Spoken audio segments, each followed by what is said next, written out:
काय म्हणता कशा? काल आपण ओरिएंटेशन चालू केलं डे 1. ठीक आहे, आज नवीन स्टुडंट्स पण आहेत. तर आणखी एकदा माझं इंट्रोडक्शन सांगतो. माझं नाव doctor Pritam Khune, MBBS MA anthropology, NET qualified, 4 वेळेस सिव्हिल सर्व्हिसेस UPSCचा इंटरव्ह्यू दिलेला आहे, 2 वेळेस MPSCचा पण इंटरव्ह्यू दिलेला आहे, 3 वेळेस अटेम्प्ट दिला होता. मराठी येत नाही म्हणून झालं नाही तिकडे सिलेक्शन. ठीक आहे, आता मराठी मी born in Maharashtra but Maharashtra आहे. ठीक आहे, आणि apart from that in last 10-12 years 6 ते 7 वेगवेगळ्या पोस्ट क्लिअर केल्यात. त्यामध्ये मी सांगितलं होतं की कंबाईन मेडिकल सर्व्हिसेस 2 वेळेस, असिस्टंट कमांडंट 2 वेळेस, मी पहिला डॉक्टर MBBS देत नाही म्हणून कोणीतरी म्हणून मी दिली होती आणि पहिल्या अटेम्प्ट मध्ये झालो होतो. So in the very first attempt 2013 ला मी 7 एक्झाम दिल्या होत्या, 6 इंटरव्ह्यू कॉल आले होते, 5 सिलेक्शन होते. का दिले होते मी सांगितलं, नातेवाईकाचे तोंड बंद करण्यासाठी. ते सिंपल आहे फंडा. ठीक आहे, याच्या आधीचा एक्सपिरियन्स माझा टीचिंगचा तर विजन IAS दिल्लीचा आहे, तिथे 9.5 इयर्सचा एक्सपिरियन्स आहे. मेजॉरिटी एक्सपिरियन्स आहे मेन्स जे टेस्ट सिरीज आहे ते फॉर्म्युलेशनची आम्ही टीम मध्ये काम करतो, सिनियर पैकी होतो. आणि मग ते नॉलेज आहे तर वाय नॉट टीच स्टुडंट्स म्हणून इथे आलो पुण्यामध्ये. ठीक आहे, काही विचारायचं आहे आणखी तुम्हाला जे नवीन आहेत? काल आपण एकदा शॉर्ट मध्ये कोणी सांगू शकलं काल काय काय बघितलं, किंवा तुम्ही मला थोडे थोडे गोष्टी सांगा, मी त्याच्या डिटेल मध्ये सांग. काय आपण बघितलं सर्वात पहिलं, व्हॉट इज अँथ्रोपॉलॉजी? अँथ्रोपॉलॉजी काय आहे? तर काय आहे, 2 शब्द आहेत, अँथ्रोपोस आणि लोगस, ग्रीक वर्ड्स आहेत. अँथ्रोपोस म्हणजे काय, ह्युमन किंवा मॅन, आणि लोगस म्हणजे काय, स्टडी किंवा सायन्स. तर स्टडी ऑफ मॅन, तर त्याच्यामध्ये अरिस्टॉटल काय म्हणतो, जो फादर ऑफ अँथ्रोपॉलॉजी म्हणतो, तर anthropology is nothing but gossip by man about himself. तर काय, माणूस स्वतःबद्दलच गप्पा मारतो, तर कुणाबद्दल, स्वतःबद्दल स्वतःशी गप्पा मारतो, म्हणजे बेसिकली असं आहे, त्याला म्हणतो अँथ्रोपॉलॉजी. मग याच्यामध्ये आपण कशा गप्पा मारतो, कशाच्या वेगवेगळ्या डायमेन्शन्सचा अभ्यास करतो.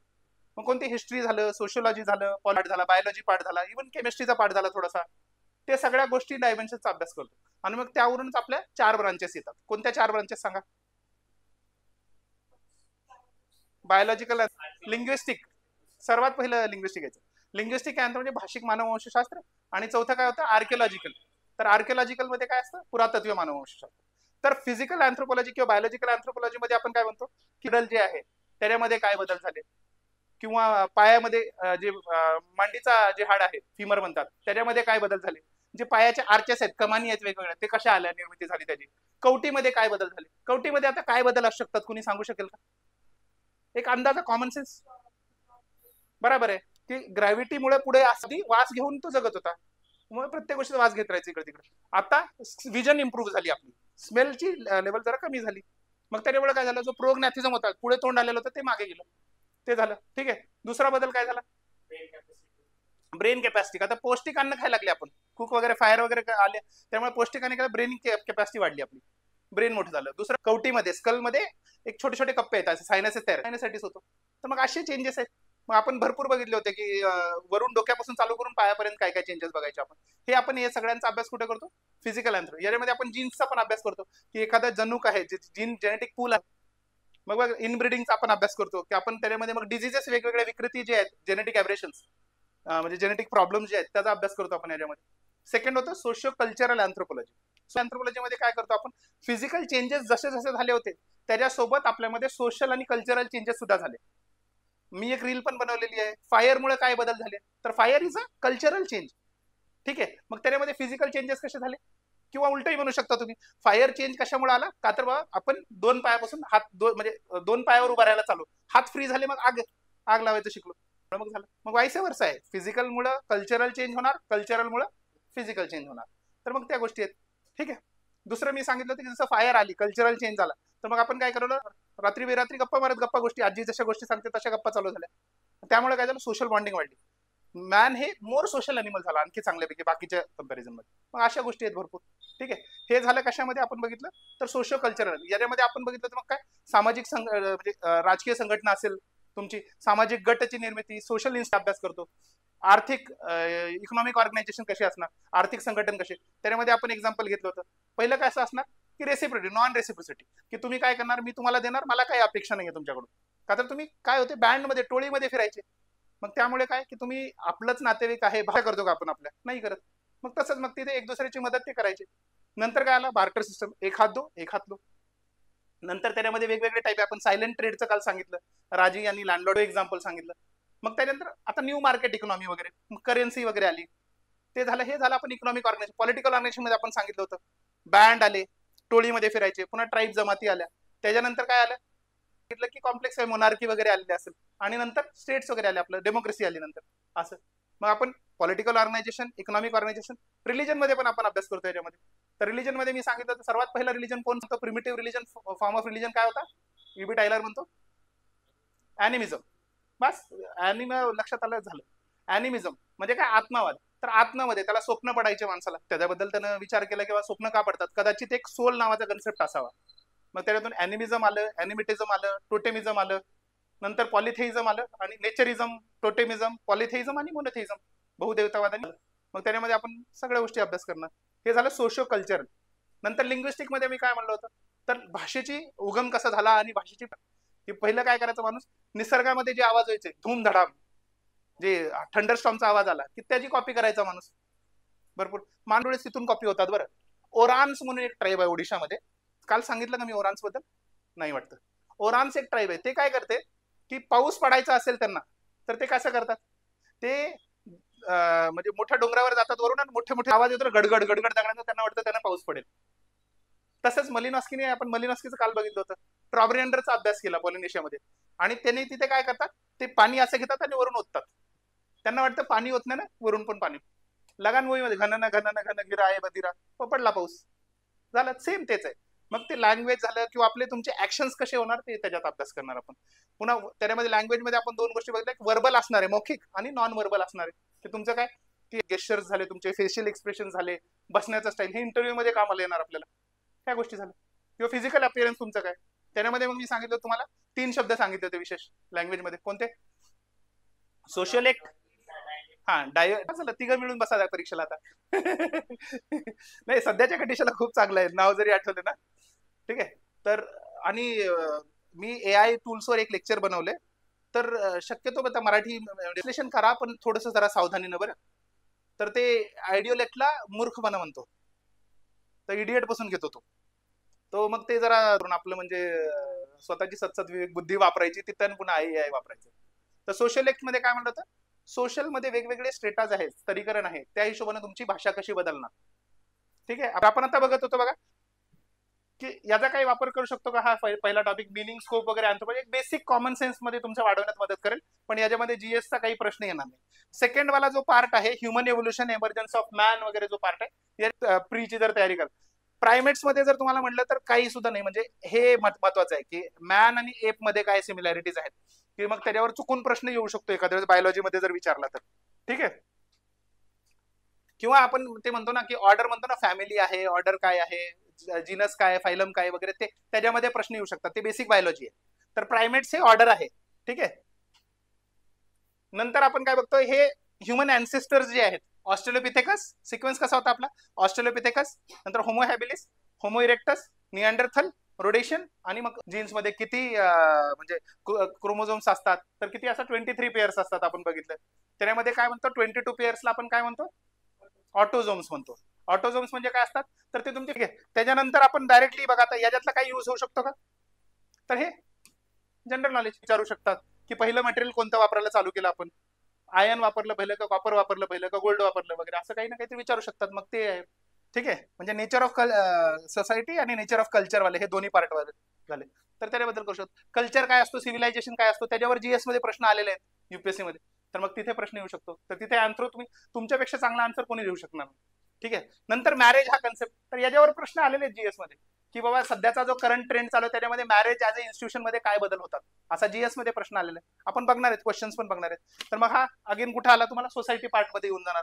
ठीक आहे. नंतर फॅमिलीमध्ये पण काय चेंजेस आहेत, नातेसंबंधामध्ये काय बदल होतात, असाही प्रश्न होतो. अगेन कोणता पार्ट आहे, सोसायटी पार्ट. ठीक आहे. इकॉनॉमिक ऑर्गनायझेशन, इकॉनॉमी बद्दल, तर इकॉनॉमी पूर्णपणे आपण डिटेलमध्ये बघतो का, इथं नाहीये, कंपॅरेटिव्ह आस्पेक्ट मध्ये पण बघतो आपण, किंवा आधीची इकॉनॉमी कशी होती, आत्ताची इकॉनॉमी कशी होती, तसा विचार करा. तर याला तुम्ही काय करू शकता, इकॉनॉमीचं जे तुमचं नॉलेज आहे त्याला सप्लिमेंट करण्यासाठी, बार्टर सिस्टीम काय असतं असा प्रश्न आला, सायलेंट ट्रेड काय असतो, किंवा मार्केट इकॉनॉमी काय असते, लेजेस फेअर इकॉनॉमी काय असते, free trade without any interference of the government, त्याला म्हणतो. हा प्रश्न येऊ शकतो डायरेक्टली. ठीक आहे. पॉलिटिकल ऑर्गनायझेशन बेसिक तुमचं नॉलेज जे आहे बिल्डअप करण्यासाठी त्याच्यामध्ये येऊ शकतं, की डेमोक्रेसी कशी फॉर्म झाली, स्टेट कसा फॉर्म होतो, त्याच्याबद्दल तुम्ही बोलू शकता. ठीक आहे. नंतर रिलीजन, येणार का याच्यातून काही प्रश्न? नाही, ऍज स्पेसिफिकली काही येणार नाहीये, पण एक तुमचं कॉमन सेन्स तुम्ही आन्सर मध्ये कुठे ना कुठे केस स्टडीज वापरू शकता. की बाबा आता जसं तुम्हाला एक पार्ट झालं, ईबी टायलर पार्ट झाला अॅनिमिझम, तर कुठे ना कुठे तुम्ही वापरू शकता. की फिलॉसॉफर्स सध्याच्याच लाईफ मध्ये असतात का, एसए मध्ये तुम्ही वापरू शकता डायरेक्टली याला. की एक स्टोरी म्हणून, किंवा माणूस झोपलेला होता, जो प्रिमिटिव्ह मॅन होता, प्राचीन माणूस होता, तो आदिम माणूस होता, तो झोपला होता आणि त्याला स्वप्न पडायचे. मग तिथून तुम्ही सुरुवात करू शकता एसएची स्टोरी फॉर्म मध्ये. ठीक आहे, तर एसए मध्ये युज होईल. नंतर थेरीज कुठे युज होऊ शकतं? डायरेक्ट ऍप्लिकेशन नाहीये, एसए मध्ये डायरेक्ट ऍप्लिकेशन होऊ शकतं. एसए मध्ये जे आपण थेरीज आहेत त्यांना तुम्ही थिंकर्स मध्ये मध्ये 2-3 पेजेस फक्त जास्त थिंकर वापरायचे का? नाही वापरायचे. चुकून सुद्धा कळू द्यायचं नाही की आपला अँथ्रोपॉलॉजी ऑप्शनल आहे किंवा सोशलॉजी असा ऑप्शनल आहे. का तर याच्यातून त्यांना वाटू शकतं ना, because half of them are sociologist. का तर सोशलॉजी आणि अँथ्रोपॉलॉजी सिस्टर डिसिप्लिन्स आहेत ना. मग तुम्ही डायरेक्टली भरपूर नावं नाही वापरायचे, त्यांचे डायरेक्ट कंटेंट वापरायचं आपण आन्सर्स मध्ये. ठीक आहे. नंतर बघा आता लँग्वेज वगैरे याचा वापर कसा होतो? ऑब्व्हियसली यस, सर्वात जास्त यूज कुठे होणार आहे मी तुम्हाला सांगता, इंटरव्ह्यू मध्ये तुमचं होणार आहे. ठीक आहे. बाकी ठिकाणी पण होणार आहे तुमचं, की कोणा कॉन्फिडन्स लेवल तुम्ही कम्युनिकेशन स्किल वाढवण्यासाठी वगैरे तिथे करू शकता. ठीक आहे. नंतर रिसर्च मेथड्स वगैरे याचा कुठं होऊ शकता? अगेन तेच इंटरव्ह्यू मध्ये वगैरे बाकीच्या ठिकाणी. ठीक आहे. आता आला हा बेसिक जेनेटिक्स, अगेन आला बायोलॉजी पार्ट, जनरल सायन्स वाला जो पार्ट आहे तिथे युज होईल तुम्हाला. पूर्णपणे युज होणार आहे का? येस, इथं पूर्णपणे युज होणार. का ते जेनेटिक्स आपल्याला जेवढं डिटेलमध्ये आहे तेवढं डिटेलमध्ये बायोलॉजीमध्ये पण नाही. तुम्हाला एक तिथे जेवढं नॉलेज थोडंफार आहे त्याच्यामध्ये सप्लिमेंट थोडंसं केलं की होऊन गेलं, मग तुम्ही करून टाकणार. आता जनरली जे स्टुडंट्स आहेत त्यांना आयडेंटिकल ट्विन्स काय असतात, नॉन आयडेंटिकल ट्विन्स असतात तेच माहित नाही. आपण तर इथं ट्विन्स स्टडीज करणार, मग आपल्याला तर आणखी सिंपल जाणार ते. ठीक आहे. जेनेटिक पॉलिमॉर्फिझम काय असतं, आयसोलेशन, मायग्रेशन वगैरे, ते मेंडलचे जेनेटिक्सचे लॉज काय असतात 4, ते सगळे ते विचारू शकतात. बेसिक सायन्स आहे ते. ठीक आहे. नंतर हे क्रोमोझोमल ॲबरेशन्स जे आहेत विचारू शकतात, किंवा आता म्हणजे डायरेक्टली विचारणार नाही तर सेक्स लिंक कोणते आहेत डिझिजेस आणि नॉर्मल ऑटोझोमल डिझिजेस कोणते आहेत, ॲव्हरेजन्स कोणते आहेत ते विचारू शकतात. 3 देतील, एखादा काढून टाका, फ्री मध्ये विचारू शकता. आणि तुम्ही नाही म्हणू शकत नाही. आता सिंपल आहे, आता तर सितारे जमीन पर आलाय मूवी, त्यामुळे येऊ शकतो प्रश्न. आता ते आमिर खानची मूवी कधी पण इम्पॅक्ट करते सोसायटीवर जरा जास्त, मग त्यामुळे प्रश्न येऊ शकतो एखादा जर इम्प्रेस झाला त्याच्यापासून. तर ठीक आहे. किंवा जेनेटिक इम्प्रिंट्स बद्दल वगैरे, ह्युमन डिझीज मध्ये जेनेटिक डिझिजेस कोणत्या कोणत्या आहेत, 4 डिझीज देऊ शकतात तुम्हाला, मी विचारू शकतो जेनेटिक डिझीज कोणती आहे. ठीक आहे. त्यानंतर आपण बघितलं एबीए ब्लड ग्रुप सिस्टीम बद्दल येऊ शकतो. सीसेट मध्ये क्वेश्चन येऊ शकतो की आईचा ब्लड ग्रुप आहे, वडिलाचा ब्लड ग्रुप आहे, तर लेकरांचे ब्लड ग्रुप काय असणार. ठीक आहे. हा वाला एक सांगायचा gene mapping, human genome project वगैरे, त्याच्यावर प्रश्न येतात. कॅस्पर कॅस9 वर युपीएससी मध्ये प्रश्न आलेला आहे, तर इथे येऊ शकतो. ठीक आहे. रेस वगैरे याच्यावर प्रश्न येतात का? नाही. सोसायटीमध्ये तुम्ही रेफरन्स घेऊ शकता, पण असंच नाही. हा पॉप्युलेशन जेनेटिक्स, पॉप्युलेशन व्हेरिएशन वगैरे जे याच्यामध्ये थोडेफार येणार, मालतसा सिद्धांत वगैरे आपण पुढे पण सिलेबस मध्ये, पण पॉप्युलेशन व्हेरिएशन वगैरे त्याच्यामुळे होणार आहे. ते जेनेटिक मार्कर्स वगैरे फक्त नावं जरी माहिती असली तुम्हाला, आरएच ब्लड ग्रुप काय असतो, आरएचचा फुल फॉर्म काय असतो, रिसस, मंकी डिराइव्ड आहे म्हणून तिथून नाव आहे, रिसस म्हणजे मंकी असतो. ठीक आहे. तर मग ते एचएलए ब्लड ग्रुप काय असतो, मोस्ट कॉमन ब्लड ग्रुप कोणता, पुन्हा नंतर युनिव्हर्सल डोनर कोण, युनिव्हर्सल एक्सेप्टर कोण, असं वगैरे ते प्रश्न येऊ शकतात. ठीक आहे. झालं. आणि नंतर बघा आता हे इकोलॉजिकल अँथ्रोपॉलॉजी, एन्व्हायरमेंट. एन्व्हायरमेंटचं नॉलेज तुम्ही इथे यूज करू शकता, इथलं नॉलेज तुम्ही एन्व्हायरमेंट मध्ये यूज करू शकता. ठीक आहे. तर म्हणजे यामध्ये काय असणार, तुम्ही एन्व्हायरमेंट मध्ये जर ते, आता एक प्रश्न आलेला एकदा काय, ट्रेडिशनल ट्रायबल नॉलेज जो आहे त्याचा यूज तुम्ही सस्टेनेबल लिव्हिंगसाठी कसा करणार, असा प्रश्न आलेला आहे. मग त्यामध्ये तुम्ही डायरेक्टली इथलं वापरू शकता. आपण तर 100 एक्झाम्पलच्या आसपास बघणार, त्याच्यातले 3-4 एक्झाम्पल लिहिले तर बाकीच्या जे जीएसचे स्टुडंट आहेत त्यांच्यापेक्षा तुमचा आन्सर युनिक होणार, आणखी उठून दिसणार. ठीक आहे. नंतर इपिडेमॉलॉजिकल अँथ्रोपॉलॉजी करू शकता. हेल्थ डिझीज हे प्रत्येक ह्याच्यामध्ये आहे, पॉलिटीमध्ये पण पार्ट येतो त्याचा. ठीक आहे. एन्व्हायरमेंट मध्ये पण होता, डिझास्टर मॅनेजमेंट मध्ये सुद्धा येतो, तर तिथे तुम्ही नॉलेज करू शकता, वापरू शकता. ठीक आहे. न्यूट्रिशनल डिफिशियन्सी बघा, आपण न्यूट्रिशनल डेफिशियन्सी आपण बघतो ना, व्हिटॅमिन बीच्या डेफिशियन्सी काय होतं, व्हिटॅमिन सीच्या काय होतं, व्हिटॅमिन डीच्या काय होतं, व्हिटॅमिन ईच्या काय होतं, फॅट सॉल्युबल कोणते आहेत, वॉटर सॉल्युबल विटॅमिन्स कोणते आहेत, तर ते फॅट सॉल्युबल कोणते आहेत, हा फॅट सॉल्युबल कोणते, ए डी ई के, आणि वॉटर सॉल्युबल बी सी. बी कॉम्प्लेक्सच्या गोळ्या खाल्ल्यानंतर सुसू येलो येते, एवढं तर लक्षात आहे ना. आणि व्हिटॅमिन सी, लिंबू वगैरे खाल्लं की. ठीक आहे. डेफिशियन्सीने कोणत्या बिमारी होतात ते पण लक्षात ठेवायचं. तर न्यूट्रिशनल डेफिशियन्सी मध्ये आपण बघणार, तर ते जीएस मध्ये डायरेक्टली ऍप्लिकेबल होणार. ह्युमन ग्रोथ वगैरे हे, तर स्टेजेस ऑफ डेव्हलपमेंट, त्याच्यावर जर चुकून प्रश्न आला कधी, तर ते तुम्हाला होऊ शकतं. त्याच्यामध्ये एजिंग काय असतं, सेनेसन्स काय असतं, वेगवेगळे ह्युमनच्या डेव्हलपमेंटच्या स्टेजेस काय, त्याच्यावर प्रश्न येऊ शकतो. ठीक आहे. नंतर मेनार्की, मेनोपॉज डायरेक्ट प्रश्न येणार का? नाहीये. पण हे हा येईल डेमोग्राफिक स्टडीज, माल्थसचा सिद्धांत वगैरे त्याच्यात येतात की काय सिक्वेन्स असतो, कधी बर्थ रेट हाय असतो, कधी बर्थ रेट कमी असतो. तसे सिक्वेन्स मध्ये युपीएससीने प्रश्न विचारले, एमपीएससी सुद्धा विचारू शकते. ठीक आहे. नंतर ऍप्लिकेशन ऑफ अँथ्रोपॉलॉजी, हा डायरेक्ट प्रश्न कधीच येणार नाही तुम्हाला जीएस मध्ये, बट तुम्ही याला कुठेही पण एक्झाम्पल केस स्टडीज म्हणून वापरू शकता. ठीक आहे. हा इथे येईल बघा, हे डीएनए टेक्नॉलॉजी, युजेनिक्स. युजेनिक्स म्हणजे काय असते मुवमेंट? युजेनिक्स मुवमेंट काय ऐकलं का? ईयू म्हणजे काय असते? ईयू म्हणजे विकसित, बेस्ट, चांगला. यू कॅरियोट्स, प्रो कॅरियोट्स म्हणजे काय होते की बाबा ज्यांच्यामध्ये न्यूक्लियस जे आहे, कॅरिओ म्हणजे न्यूक्लियस, न्यूक्लियस म्हणजे काय? सेलमध्ये जो केंद्रबिंदू असतो त्याचा ब्रेन बेसिकली, तर तो डेव्हलप नाहीये म्हणजे प्रो कॅरियोट्स, स्टार्टिंगची फेज आहे. ठीक आहे. आणि नंतर डेव्हलप झालं तर यू कॅरियोट्स. तर युजेनिक्स म्हणजे काय की तुमचे जीन्स आहेत त्याला एकदम परमोचे, एकदम हाय लेवलचे जीन्सला न्यायचं तुमचं, म्हणजे डेव्हलपमेंट विकसित करून जायचं. त्यामुळेच आपला हिस्ट्रीचा कोणता इव्हेंट झाला होता युजेनिक्सच्या याच्यामुळे? ज्यूजचं जे कत्तल झाली होती, नाझीजनी मारलं होतं, ते युजेनिक्स मुवमेंट्स आहे. का तर तुम्ही काय करता की ज्यूजला समजता की हे आमच्यापेक्षा खालच्या लेवलचे आहेत, निम्न लेवलचे आहेत, मग त्यांना मारून टाकलं त्यांनी, युजेनिक्स लेवल आहे. ठीक आहे. रेसिझम इज अगेन ते की whites are superior then blacks असं म्हणतो. ठीक आहे. सायटोजेनेटिक्स झालं, क्रिस्पर कॅस9 झालं, मेडिसिन मध्ये सिरोजेनेटिक्स वगैरे याच्यामध्ये तुम्ही वापरू शकता. आणि ते जीएस मध्ये पण पेपर जो 2 आहे, पेपर 2 कुठे यूज होणार? Most of the paper 2 is applicable in society वाला पार्ट. तुम्ही सोसायटीमध्ये डायरेक्टली ऍप्लिकेशन करू शकता. बघत आहात ना डॉक्युमेंट सोबत? आता बघा हा वाला जो पार्ट आहे, प्री हिस्ट्री, प्रोटो हिस्ट्री, तुमचा एन्शियंट हिस्ट्री, त्याच्यामध्ये directly apply. Art and culture जो पार्ट आहे त्याच्यामध्ये तुम्ही डायरेक्ट ऍप्लिकेशन करू शकता याचं. ठीक आहे. की कसं म्हणजे कल्चर कसं डेव्हलप झालं तुम्हाला कळालं, मग इंडियन कॉन्टेक्स्ट मध्ये असल्यामुळे तिथून होऊन जाणार की कुठे फॉसिल बद्दल डायरेक्टली प्रश्न तर कधी विचारणार नाही, पण एक इव्हन आपण आयव्हीसी जे आहे, इंडस व्हॅली सिव्हिलायझेशन जे आहे, तर त्याच्याबद्दल जे अभ्यास आहे ते होणार. ठीक आहे. ठीक आहे. चला, इथनो आर्किओलॉजी मी म्हणलं होतं की काय, इथनो आर्किओलॉजी काय होतं की इथनोग्राफी म्हणजे काय, एखाद्या जमातीचा, एखाद्या समाजाचा तुम्ही डिटेलमध्ये अभ्यास करता, तर आर्किओलॉजीमध्ये तोच डिटेलमध्ये अभ्यास होणे एखाद्या प्रॉपरली. तर ॲज नाही, demographic profile of India, case studies वगैरे तुम्ही सोसायटीमध्ये वापरू शकता की कुठे कसे. आता डेमोग्राफिक प्रोफाईल तुम्हाला कळा तर मायग्रेशनचे इश्यूज वगैरे जे होतात सोसायटीमध्ये तुम्हाला कळतील की कुठे. आता रिसेंट न्यूज काय, दी फर्स्ट लिटरेट स्टेट कोणता आहे? Completely literate state, 100% literate state, 100% नाही आहे ते, मिझोरम. मिझोरम आहे. ठीक आहे. असेच म्हणजे मी आता मागच्या वेळेस पण प्रश्न डिस्कस की unemployment level, one of the highest unemployment level कुठे आहे? केरळमध्ये हायेस्ट. काय मी सांगितलं होतं का ते एज्युकेटेड आहेत, नरेगामध्ये काम करू वाटत. ठीक आहे. असं क्राईम रिपोर्टिंग पण मग तिकडेच जास्त आहे. ठीक आहे. तर असं मग ते केस स्टडीज वगैरे तुम्ही वेगळे घेतल्यात तर मग होऊ शकतं. मी इव्हन सांगितलं होतं मला मागच्या सेशनमध्ये पण एकदा बोललो होतो की जो एआयचं सेशन होतं तिथे सांगितलं होतं की ट्रान्सजेंडर राईट्स बद्दल वगैरे जर कधी प्रश्न आला कोणता, तर डायरेक्टली ब्लाइंडली केरला लिहून टाकायचं. का तर त्यांनी ट्रान्सजेंडर राईट्सवर भरपूर चांगले काम केले. तसंच पीडीएस बद्दल जर आला, जे पब्लिक डिस्ट्रीब्युशन सिस्टम आहे, तर कोणते स्टेट्सने सर्वात चांगलं काम केलं? कोणी बरोबर बोलले? कोण? नाही नाही, छत्तीसगड आणि तामिळनाडू हे एकदम आयडियल काम. हे केस स्टडीज अशा येणार आहे त्याच्यामध्ये, आपण डेमोग्राफिक प्रोफाईल मध्ये वगैरे बघत असताना तेच बघणार आहेत आपण. ठीक आहे. म्हणजे हे वाली केस स्टडी स्पेसिफिकली नाही, पण बाकीचे.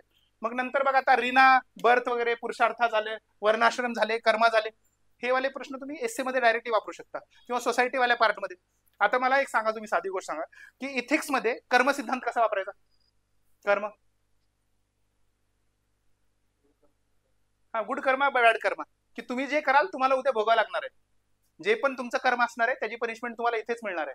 गरुड पुराण, कुंभी पाकम बघितला का? अपरिचित. तर तो त्याच आहे ना की तुम्ही तुमचं कर्म करणार, मग दॅट विल डिसाइड युअर फेट. की मग फेट जर म्हटलं तर पुढच्या जन्मामध्ये तुम्ही काय होणार ते असणार, किंवा मागच्या जन्मामध्ये तुमचे जे कर्म होते ते. मग ते जस्टिफाय का सिस्टीम त्याच्यावर की तुम्ही मागच्या जन्मामध्ये काही पाप केले असतील म्हणून आज तुम्ही खालच्या दर्जामध्ये आहात असं म्हणतात. किंवा या जन्मामध्ये तुम्ही तुमचं कर्म करत राहा, तुम्हाला पुढच्या जन्मी चांगला जन्म मिळेल असं. ठीक आहे. ऋण वगैरे जे झाले, किंवा आपण तुम्ही आता कर्माचं जर म्हणलं तर बघा, कर्माचं तुम्ही ब्युरोक्रेसीमध्ये कसे अप्लाय करणार इथिक्स मध्ये, की ड्युटी, तुमची ड्युटी फॉलो करणे इज नथिंग बट कर्म. तर बेंथम जे आहे, बेंथमने हेच म्हणला. तर किंवा बेंथम म्हणण्यापेक्षा कांट जास्त प्रॉपरला जातो की duty for the sake of duty, की तुम्ही काही विचार नाही करायचा. तुम्ही म्हणजे एथिक्स मध्ये एखादी केस स्टडी अशी आली की तुम्ही एखाद्या जागेचे डीएम आहात आणि तिथे कुठेतरी एन्क्रोचमेंट वगैरे झालेली आहे, लँड वगैरे कब्जा आहे, आणि तुम्ही ते लँड काढायला गेले आणि तुम्हाला एका मंत्र्याचा फोन येतो की अरे ते तर माझ्या साल्याचा लँड आहे किंवा माझ्या नातेवाईकाचा लँड आहे, तू तिथून निघून जा. तू काही करू नको, तर तुम्ही काय करणार या सिच्युएशन मध्ये? असा जर प्रश्न आला किंवा कोणताही इथिकल सिच्युएशन आलं की जिथे तुम्हाला इथिकल डिलेमा येत आहे आणि वरून प्रेशर येते, काय करणार? तर त्या प्रेशरला नाही म्हणून फक्त ड्युटी तुमची करत राहणार. कॉन्सिक्वेन्सेस काही हो, त्याचे परिणाम काही असो, तुम्ही जर तुमची ड्युटी करत असणार तर दॅट इज कर्म. ओके. कोणता आपण आपला सिद्धांत काय म्हणतो? ते कर्म करते रहो फल की चिंता मत करो, ते म्हणतात ना. तर कर्म सिद्धांत ते झालं. पुरुषार्थ वगैरे तुम्ही एसए मध्ये डायरेक्टली वापरू शकता, काही बरोबर. रीना वगैरे झालं, रिबर्थ वगैरे कन्सेप्ट झाले, ते वापरू शकता. कास्ट सिस्टीमचं वापरता येतं. आता जे कास्ट मुवमेंट चालू आहेत सध्या, मराठा रिझर्वेशन झाला, जाट रिझर्वेशन झाला, पाटीदार रिझर्वेशन झाला, तर दॅट इज डॉमिनंट कास्टचे आहेत सगळे. तर मग तिथे तुम्ही लिहू शकता. फक्त लिहित असताना आपण प्रयत्न करायचा की कुणाच्या भावना दुखावल्या जाऊ नये. आपण जनरली आपला आन्सर लिहिताना, मी तुम्हाला बोललो का नाही माहित नाही, जनरली आन्सर लिहित असताना न्यूट्रल माइंडसेटने आन्सर लिहायचा. जो गव्हर्नमेंटचा स्टँड आहे त्याला अपोज करायचा असं नाही, अपोज करा ना तुम्ही, पॉझिटिव्ह क्रिटिसिझम, त्याला नीट कसं करायचं त्या हिशोबाने तुम्ही क्रिटिसिझम करा. आणि second, for the male members आपले जे आहेत आपल्या फॅमिलीचे, तर त्यांना सांगतो की आन्सर लिहित असताना हमेशा फिमेल पर्स्पेक्टिव्हने आन्सर लिहायचं कधी पण. का तर म्हणजे ते आपलं स्टिरियोटाइप किती जरी म्हणून आपण पॅट्रियार्कल आहोत थिंकिंग मध्ये, आत घुसलेलं आहे ते, की रमेश तू खेळ आणि सुनीता तू जेवण बनव, हे लहानपणापासून पुस्तकात वाचलेलंच आहे. तर मग ते निघत नाही लवकर. आणि मी म्हणलं ना, माझ्या मित्राला एकाला एसए मध्ये 22 मार्क पडले होते, हेच कारण होतं. 22 मार्क 7च्या आत घरात लिहिलं होतं त्यांनी पुस्तकामध्ये, म्हणजे एसए मध्ये, सॉरी, त्यामुळे त्यांना कमी मार्क मिळाले होते. मग ठीक आहे. तर मग याच्यामध्ये डॉमिनंट कास्ट झालं, कास्ट मोबिलिटीचा कन्सेप्ट झाला. कास्ट मोबिलिटीमध्ये संस्कृतायझेशन कन्सेप्ट तुम्ही ऐकला असेल. खालच्या जातीचे जे लोक आहेत किंवा खालचे जे निम्न जातीचे आहेत ते वरच्या जातींना कॉपी करते आणि ते स्तरीकरणाच्या लेवलमध्ये वर यायचा प्रयत्न करते, किंवा वरची जाती काय करते, खालच्या जातीचा म्हणजे कॉपी करून त्यांचे मोड्स वगैरे जे स्टँडर्ड ऑफ लिव्हिंग आहे ते कॉपी करते आणि खाली यायचा प्रयत्न करते. का बरं? रिझर्वेशन बेनिफिट्स घेण्यासाठी. आता आपल्यामध्ये कसं आहे बघा, धनगर समाज कशामध्ये येतो? आपल्यामध्ये ओबीसी मध्ये येतो इन जनरल, है ना. म्हणजे ते एनटी मध्ये म्हणतो पण आपण ओबीसी इन जनरल म्हणलं. तर आता त्यांनी they are demanding ST reservation. का? तर रिझर्वेशन एसटीचं जास्त आहे. मग त्याच्यामुळे ते आपण म्हणजे भावना न दुखवता हे सांगायचं मुद्दे आहेत, हे दीज आर फॅक्ट्स. त्याच्याबद्दल म्हणजे कोणाला काही वाईट नाही वाटत पाहिजे. नंतर impact of Buddhism, Jainism, Islam, Christianity, आरामात सोसायटीचा पार्ट आहे. आर्ट अँड कल्चर मध्ये तुम्ही सांगू शकता. ठीक आहे. सांगू शकाल का यातलं कोणतं एखादं? कोणतंही सांगा मला. बुद्धिझम इथिक्स मध्ये कुठं वापरते?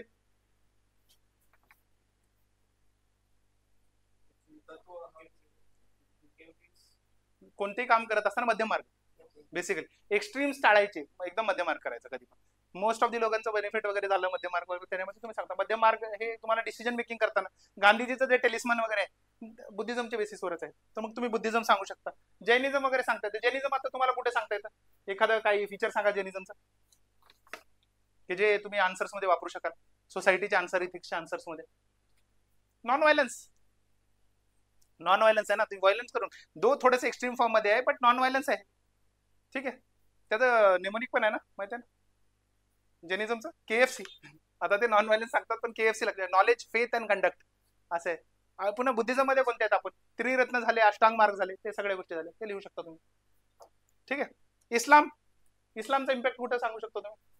इस्लामचा कशावर सांगू शकता? तर म्युझिकवर सांगू शकता, लाईफस्टाईलवर सांगू शकता. जे सलवार कमीज घालतो आपण ते ड्रेसिंग सेन्सवर झाला, नाकातली नथ जे आहे ते आहे. मग तुम्ही प्रत्येक गोष्टीमध्ये झालं, बुक्सवर झाला, कवाली झालं, पुन्हा नंतर मिनिएचर पेंटिंग झाल्या, तिथे सांगू शकता. आर्ट अँड कल्चरमध्ये खूप आहे. डोम शेप जे झाले, जेवढे मॉन्युमेंट्स आहेत ते सगळे सांगू शकता तुम्ही. इव्हन भक्ती मुवमेंट भरपूर वेळेस म्हणतात की इन्स्पायर्ड फ्रॉम इस्लाम आहे, तर ते का तर मोनोथेइस्टिक आहे, त्याच्यामध्ये कास्ट सिस्टीम नाहीये. त्यामुळे जो आत्ता झालंय हिंदुआयझेशन ऑफ इस्लाम झालेलं आहे, मग तिथेही कास्ट सिस्टम आलाय, प्रत्येक रिलीजन मध्ये कास्ट सिस्टम आलाय आता आपल्याकडे. तर ठीक आहे. मग नंतर ख्रिश्चनिटी, ख्रिश्चनिटीचा इम्पॅक्ट तुम्ही सांगू शकता कसं आहे? ख्रिश्चनिटीचं कसं सांगता? कॉलोनियल पकडू शकता तुम्ही, की ब्रिटिशर्सना कसे पाहिजे होते? असे लोक पाहिजे होते, brown in skin but white in blood. त्यांचं म्हणजे ब्लड काय, ते बाहेरून दिसायला इंडियन असावे बट आतून ब्रिटिशर्स असावे. मग त्यांच्या हाताखाली चमचे काम करायला.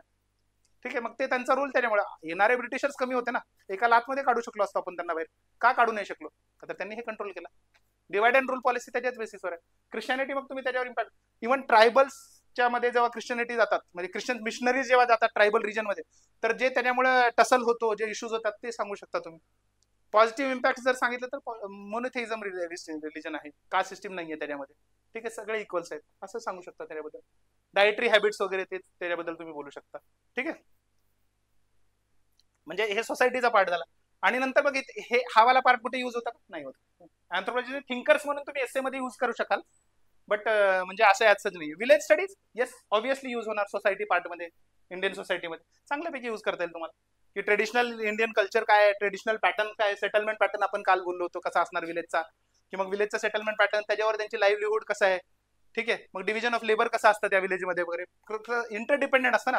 तुम्ही एखादं विलेज जर बघितलं ना तर विलेज त्यातली त्यात म्हणजे काय सेल्फ रिलायंट असतं ते, म्हणजे बाहेरून काही नाही मिळालं तरी चालतं असं असतं. मग त्याच्याबद्दल पण त्याचे क्रिटिसिझम पण आपण शिकणार आहेत, ठीक आहे. पुन्हा impact of globalisation on Indian villages आहे का जीएसचा डायरेक्टली प्रश्न, की जागतिकीकरण जे झालं, वैश्वीकरण किंवा जागतिकीकरण जे झालं त्याच्यामुळे काय परिणाम झाले, जे आपले भारतीय खेडेगाव आहेत त्यांच्यावर काय परिणाम झाले, तुम्ही डायरेक्टली लिहू शकता, ठीक आहे. Linguistic and religious minorities polity part आला आपला, आपण एकदम चांगल्यापैकी ते करू शकणार आहे, ठीक आहे. म्हणजे इथे करा किंवा तिकडे करा काही प्रॉब्लेम नाही, ठीक आहे. नंतर indigenous and exogenous process of social cultural change, की समाजामध्ये काय काय बदल घडायला लागले, त्याच्याबद्दल काय बाहेरून येणारे काय प्रभाव आहेत आणि आतल्या समाजामध्ये काय बदल, संस्कृतायझेशन, वेस्टर्नायझेशन, मॉडर्नायझेशन ते होणार आहे. हे मॅकडोनाल्डायझेशन बघितलं का शब्द, ऐकलाय कधी, की मॅगडी आलं भारतामध्ये, की त्याच्याबद्दल तुम्ही बघितलं की मॅगडी कसं आहे, मॅगडी बर्गर आहे. बाहेरच्या कंट्रीजमध्ये बर्गर जो मिळतो तो बीफ बर्गर आहे, चिकन बर्गर आहे, मटन बर्गर असू शकतं. आलू पॅटी बर्गर फक्त इंडियामध्ये मिळतो. मॅक डोसा हा कन्सेप्ट आला आपल्याकडे. मग त्यामध्ये कसं आहे, ग्लोबल वस्तूचा आपल्याकडे इम्पॅक्ट कसा होतो ते बघा, त्याला काय म्हणतो आपण ग्लोबलायझेशन. आणि लोकल गोष्टींचा इम्पॅक्ट ग्लोबली कसा होतो त्याला काय म्हणतो आपण लोकलायझेशन. तर ग्लोकलायझेशन मिक्स होणार दोघांचं, ग्लोबल आणि लोकलायझेशन ह्या दोघांचा मिक्सर, असा आपण त्याचा अभ्यास करणार, ठीक आहे. मीडिया आणि सोशल चेंज येऊ शकतो, media is the fourth pillar, fourth pillar आहे आपला. मग त्याला सोशल चेंज कसं होणार आहे ते महत्वाचं आहे, त्याच्यामध्ये आपण करतो, ठीक आहे. नंतर ट्रायबल सिच्युएशन, अगेन सोसायटीवाला पार्ट आहे आपल्याकडे, ते येणार आहे. इव्हन ट्रायबल सिच्युएशन मध्ये त्यांची biogenetic variability, economic, socio economic condition, त्याच्या जे केस स्टडीज आहेत तुम्ही जीएस मध्ये सर्रास वापरू शकाल चांगल्यापैकी एकदम, आपले आन्सर्स खूप चांगले होणार त्याच्यामुळे, ठीक आहे. प्रॉब्लेम्स ऑफ ट्रायबल कम्युनिटीज येऊ शकतो का डायरेक्टली प्रश्न. आता मी सांगतो जे जोही तुम्हाला मी सिलेबस सांगत आहे, तुम्ही सिलेबस ऍटलिस्ट, माझी इच्छा आहे की for the next 1 month daily बेसिसवर 5 मिनिटात फक्त सिलेबस वाचून काढायचा. It takes only 5 minutes. But तुम्ही कसं म्हणतात ना, 21 दिवस जर एखादी ऍक्टिव्हिटी केली तर तुमची ती हॅबिट बनून जाते. तर मग हे करून बघा तुम्ही हे मंथभर, त्याचा फायदा कर. हॅबिट बनवू ना बनवू, 10% to 15% ऑफ द सिलेबस तुमचा कव्हर होईल. आता उद्याचा जर प्रश्न आला जीएस मध्ये येऊ किंवा अँथ्रो मध्ये येऊ, की the tribal the problem face by the tribals जर आला, तर डायरेक्टली सिलेबस आहे. Land alienation, poverty, indebtedness, low literacy, poor education facility, unemployment, under employment, health and nutrition issues सगळे लिहू शकाल. सिलेबस पाठ पाहिजे, नाहीतर पुन्हा काय होतं, आपण विचार करतो. आणि मला सांगा ना तुम्ही, आपल्याकडे प्रश्न किती अटेम्प्ट करायचे असतात अँथ्रो मध्ये? 19 प्रश्न अटेम्प्ट करायचे, 28 पैकी 19 चूज करायचे असतात. जीएस मध्ये 20 प्रश्न असतात, ते चूज करायचे असतात. 20 प्रश्नांपैकी जर तुम्ही प्रत्येक प्रश्नाला जर विचार करत बसले, एक ऑन एन ऍव्हरेज तुम्हाला 3000 ते 3500 वर्ड्स मध्ये लिहायचंय पूर्ण paper. Is it humanly possible की तुम्ही प्रत्येक गोष्ट विचार करून तिथले तिथे लिहू शकाल? दॅट टू एका अबव ऍव्हरेज क्वालिटीची. बेस्ट क्वालिटी कुणाचीच नसते तिथे. अबव ऍव्हरेज क्वालिटी लिहू शकाल का? नाही होत. अनलेस अँड अंटिल तुम्हाला काय पाहिजे, 19 प्रश्नापैकी इथे 14-15 प्रिपेअर्ड पाहिजे प्रॉपरली, आधीपासून तुम्ही केलेले असायला पाहिजे. एक थोडासा जसा क्वेश्चन आहे थोडासा चेंज करून त्या हिशोबाने. आणि same is true for GS, की तुमचे 20 प्रश्न आहेत तरी ते 14-15 तुमचे ऑलरेडी तयार पाहिजे. मग तुम्ही 5-6 प्रश्न जे आहेत त्यांना तुम्ही विचार करून एक 10 मिनिट जरी लावले, जनरली आपण 10 मार्करला किती मिनिट देतो? 6.5 ते 7 मिनिट. त्याला 7-8 मिनिट 9 मिनिट जरी लागले तरी चालतात. पण का तर हे वाले बाकीच्यांमध्ये तुम्ही टाइम वापरला. ढाब्यावर जेवण करायला गेलो ना आपण, करी ऑलरेडी तयार असते. मग पालक पनीर म्हणलं, सॉरी पालक पनीर म्हणलं, पनीरची भाजी म्हणलं तर तेच ग्रेव्ही येते, चिकनची भाजी म्हणली तर तेच ग्रेव्ही येते, ठीक आहे. फक्त हलकासा चेंज करतात ते त्याच्यामध्ये. तर तुम्ही ग्रेव्ही तयार करून ठेवायची, नंतर जसं डिमांड येईल त्या हिशोबाने सर्व करायचं तिथे एक्झामिनरला. डेव्हलपमेंटल प्रोजेक्ट, त्याचा इम्पॅक्ट वगैरे काय, नर्मदा बचाव आंदोलन झालं किंवा वेगवेगळे काय असतील आणखी इम्पॅक्ट असतील तर ते आपण बघू शकतो. ते आपण भरपूर घेणार आहेत म्हणून मी आता डिस्कस करत नाही त्याचं. हा एक इम्पॉर्टंट टॉपिक आहे. Impact of urbanisation, industrialisation on the tribals आहे, जीएस मध्ये आहे हा डायरेक्टली प्रश्न, सोसायटी पार्ट मध्ये येऊन जाईल. सॉरी, इम्पॅक्ट ऑफ अर्बनायझेशन आणि इंडस्ट्रियलायझेशन, शहरीकरण जे होतं आणि आपलं औद्योगिकीकरण जे होतं त्याचं काय इम्पॅक्ट होणार. प्रॉब्लेम्स अँड एक्सप्लॉयटेशन ऑफ एससीज, एसटीज, बॅकवर्ड क्लासेस, अगेन आला पॉलिटीचा पार्ट. कॉन्स्टिट्युशनल सेफगार्ड्स काय आपण एकदम डिटेलमध्ये करणार आहे. तुम्ही तिकडे जरी केलं ते जरी लिहिलं चालेल, फक्त तिथे इथे लिहित असताना काय फरक पाहिजे सांगा. जीएसचा जो तुम्ही अभ्यास केलाय त्याच्यामध्ये काही फरक असणार आहे का सांगा. आता मी जेव्हा म्हणत आहे की the problems of schedule caste communities, तर तेच आहे, कंटेंट सेम असा, फक्त इथे अँथ्रोपॉलॉजिकल पर्स्पेक्टिव्ह येणार. मग अँथ्रोपॉलॉजिकल पर्स्पेक्टिव्ह म्हणजे काय, एखाद्या थिंकरनं अँथ्रोपॉलॉजीनं कुठेतरी स्टडी केलेली तुम्ही द्यायची, ठीक आहे. नंतर काय social change contemporary tribal societies मध्ये काय होतं ते तर डायरेक्ट करंट अफेअरचा टॉपिक आहे. तर तुम्ही एसए मध्ये लिहू शकता, सोसायटीवाल्या पार्टमध्ये, सोशल जस्टिस मध्ये लिहू शकता.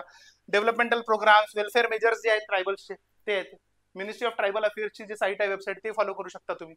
मी तसं तुम्हाला सगळंच देणार आहे, पण म्हणजे तुम्ही करायचं असेल फॉलो तरी करू शकता. आता मी हे सांगितलं की अनरेस्ट सिच्युएशन जे होते मणिपूरमध्ये जे झाली होती, रायट्स वगैरे होतात कुठे, तर ते त्याचं सोल्युशन तुम्हाला इथून मिळणार आहे. अँथ्रोपॉलॉजी नॉलेज तुम्ही वापरून तिथे आन्सर्स चांगले करू शकता. ठीक आहे. रिजनलिझम आपल्याला खूप मोठं इम्पॉर्टंट आहे इंटरनल सिक्युरिटीमध्ये. रिजनलिझम म्हणजे काय असतो? प्रांतवाद. काय असतो? प्रादेशिकवाद किंवा प्रांतवाद म्हणतो. काय असतो रिजनलिझम म्हणजे? रिजनलिझम चांगलं आहे का खराब आहे?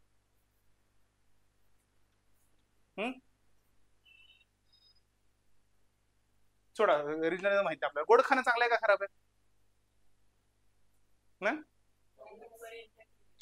Same is true for regionalism. महाराष्ट्राबद्दल प्रेम असणं चांगलं आहे, पण भारताच्या वर नाही प्रेम नसायला पाहिजे महाराष्ट्रावर. भारत पहिलं, म्हणजे I am first an Indian and then an Maharashtrian ना, तसं. मग रिजनलिझम तेच आहे की तुमचा रिजन बद्दल एवढं प्रेम असू नये की तुम्ही मार्केट करायला चालू केली आणि भारताचं म्हणजे जे एकता आहे त्याला तुम्ही हानी पोचवायला लागले. तर ठीक आहे, तेच आहे. शुगर खाणं चांगलं आहे पण एका लिमिटमध्ये. एनर्जी प्रोव्हाइड करतं तोपर्यंत ठीक आहे, डेअरी प्रोव्हाइड नाही व्हायला पाहिजे. ठीक आहे. इम्पॅक्ट ऑफ हिंदुइझम, बुद्धिझम वगैरे ते ट्रायबल्सवर ते झालं नाही. ट्राईब आणि नेशन स्टेट हे कन्सेप्ट आहे. नेशन काय असतो, स्टेट काय असतो ते आपण बघणार आहे. ते मध्ये भरपूर कन्फ्युजन होतं. इंडिया नेशन आहे का स्टेट आहे? नेशन स्टेटच आहे पण इंडिया. ठीक आहे. ऍडमिनिस्ट्रेशन ऑफ ट्रायबल एरियाज, मग ते आपण ते डिटेलमध्ये बघणार आहे की ऍडमिनिस्ट्रेशन कसं होतं ट्रायबल एरियाचं. 5th शेड्यूल झाले, 6th शेड्यूल झाले, किंवा बाकीचे काही आपले इनोव्हेटिव्ह तिथं असतील झालेले इनोव्हेशन झाले, त्याच्याबद्दल आपण. पीव्हीटीजीचा कन्सेप्ट आला. एनजीओज बघा, आता तुम्ही एक्झाम्पल्स म्हणून एनजीओज भरपूर ठिकाणी नॉन गव्हर्नमेंटल ऑर्गनायझेशन जे आहेत त्यांचा वापर करू शकता ना तुम्ही क्लासमध्ये, आपले आन्सर्समध्ये. तर तुम्ही करू शकता बिंदास एकदम चांगल्यापैकी. आता एनजीओज एक आपल्या सिलेबसमध्ये बघितलं तर स्पेसिफिकली टॉपिक मेन्शन आहे एनजीओज.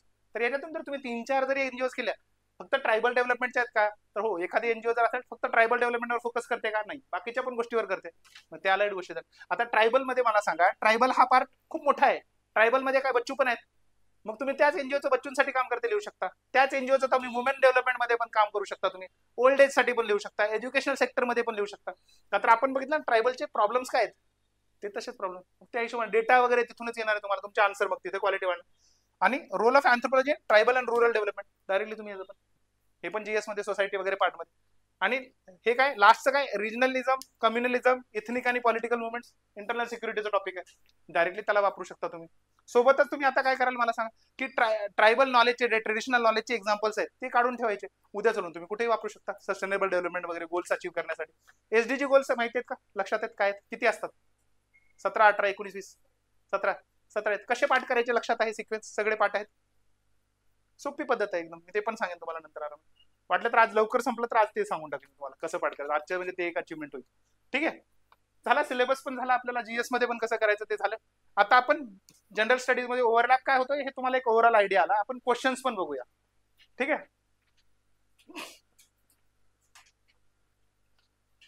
तर बघा आता पेपर 1 जो आहे आपला जीएस पेपर 1, तर जीएस पेपर 1 मध्ये काय, हिस्ट्री आहे, ज्योग्राफी आहे, हिस्ट्री आहे, ज्योग्राफी आहे, इंडियन हेरिटेज, कल्चर आणि सोसायटी आहे. तर आता त्याच्यामध्ये आपलं कुठे कुठे अप्लाय होतं, तर हिस्ट्रीमध्ये कसं होतं सांगितलं मी तुम्हाला, प्री हिस्ट्री, प्रोटो हिस्ट्री. आता हे फरक काय, ancient history, art and culture तिथे. तर इंडियन सोसायटी, सोशल इश्यूज आपण करतो कव्हर.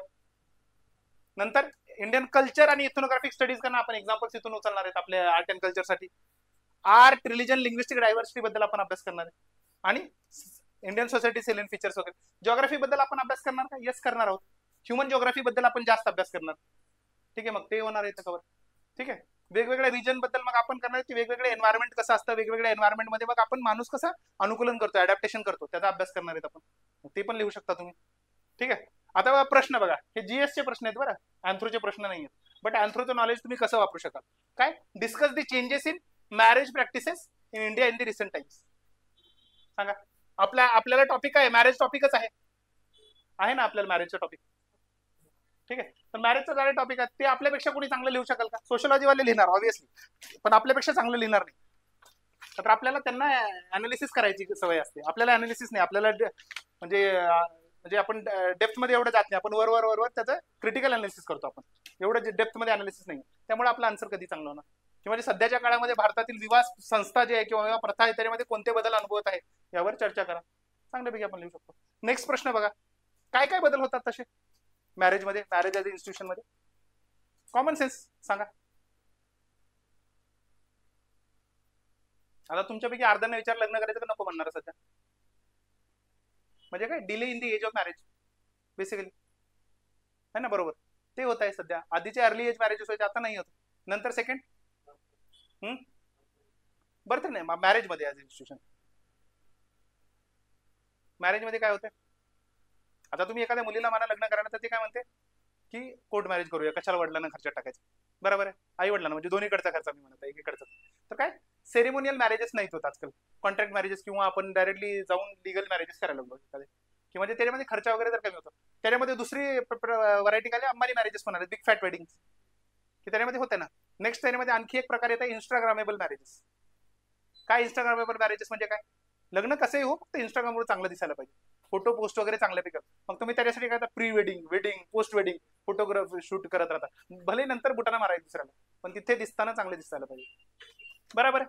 मग ते झाले. नंतर काय आणखी कन्सेप्ट आला, मॅरेज पासून दूर पडा. मला सांगा की marriage as a institution sacred institution आहे, पवित्र मानलं जातं मॅरेज, पण सध्या पवित्रता राहिली का? नाही, गमवत आहे, हळूहळू कमी पवित्रता होत आहे. का तर रिलीजियस सँक्टिटी त्याची कमी होत आहे. बरोबर आहे. थर्ड काय, लिव्ह इन रिलेशनशिप यायला लागलं, की तुम्ही मॅरेज पासून नकोच म्हणता, मॅरेजची गरज नाही. दुसरं तुम्ही काय सांगता, पहिलं काय होतं की मेल फिमेल सेक्स मॅरेजेस होत्या, आता काय male male marriages, female female पण अलाउड झाले, ते सांगू शकता तुम्ही. असे हे मॅरेजमध्ये झाले बदल. ठीक आहे, ओके. किंवा पहिलं तुम्ही म्हणू शकता की पहिलं कसं होतं की मॅरेज होता कसं की दोन फॅमिलीजचा अफेअर होता. बरोबर आहे की दोन फॅमिलीज यायच्या आणि ते म्हणजे सेरेमनी पार पाडायची. आता इंडिव्हिज्युअल अफेअर झालाय तो. बरोबर आहे. नंतर बघा, what are the main socio economic implications arising out of development of IT industries in major cities of India. की आयटी इंडस्ट्री डेव्हलप झाल्या त्याच्यामुळे तुमच्यामध्ये सोशो इकॉनॉमिक काय बदल झाले, सामाजिक आणि आर्थिक काय काय परिणाम झाले त्याच्यावर घडले सांगा आयटी इंडस्ट्रीमुळे. तुम्ही प्रश्न लिहू शकता.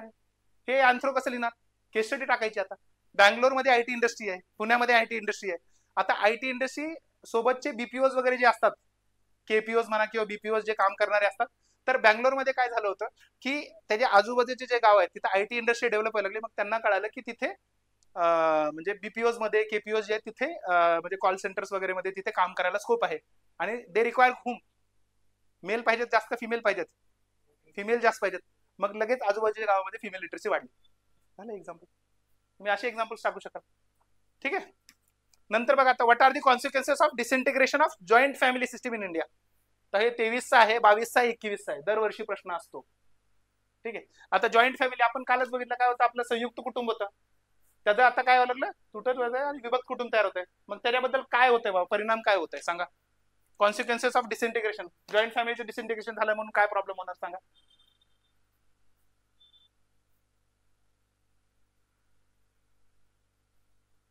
सांगा. पॉझिटिव्ह इम्पॅक्ट होणार का काही? होणार ना. इंडिव्हिज्युअलिटीला इम्पॉर्टन्स मिळायला लागला ना. आधी काय व्हायचं, घरात मध्ये आपण 10 लोक राहतात फॅमिलीमध्ये, एक कमवण्याचं, बाकीचे पॅरासाइट्स. बरोबर आहे. म्हणजे थोडंसं अग्रेसिव्ह वाटेल हे, पण होत होतं तसं भरपूर ठिकाणी. सगळे मिळून डिव्हिजन ऑफ लेबर इक्वल होता का पहिलं? नाही होता.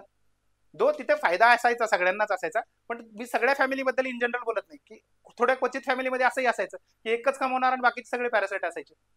बट मग इथे काय झालं, इंडिव्हिज्युअलिटी आली. आता तुम्ही स्वतःवर ध्यान देऊ शकता, तुमच्या वाईफवर, तुमच्या बच्चूंवर तुम्ही ध्यान देऊ शकता, त्यांना त्यांचं स्टँडर्ड ऑफ लिव्हिंग चांगलं इम्प्रूव्ह करू शकाल. आणखी नुकसान काय काय झाले?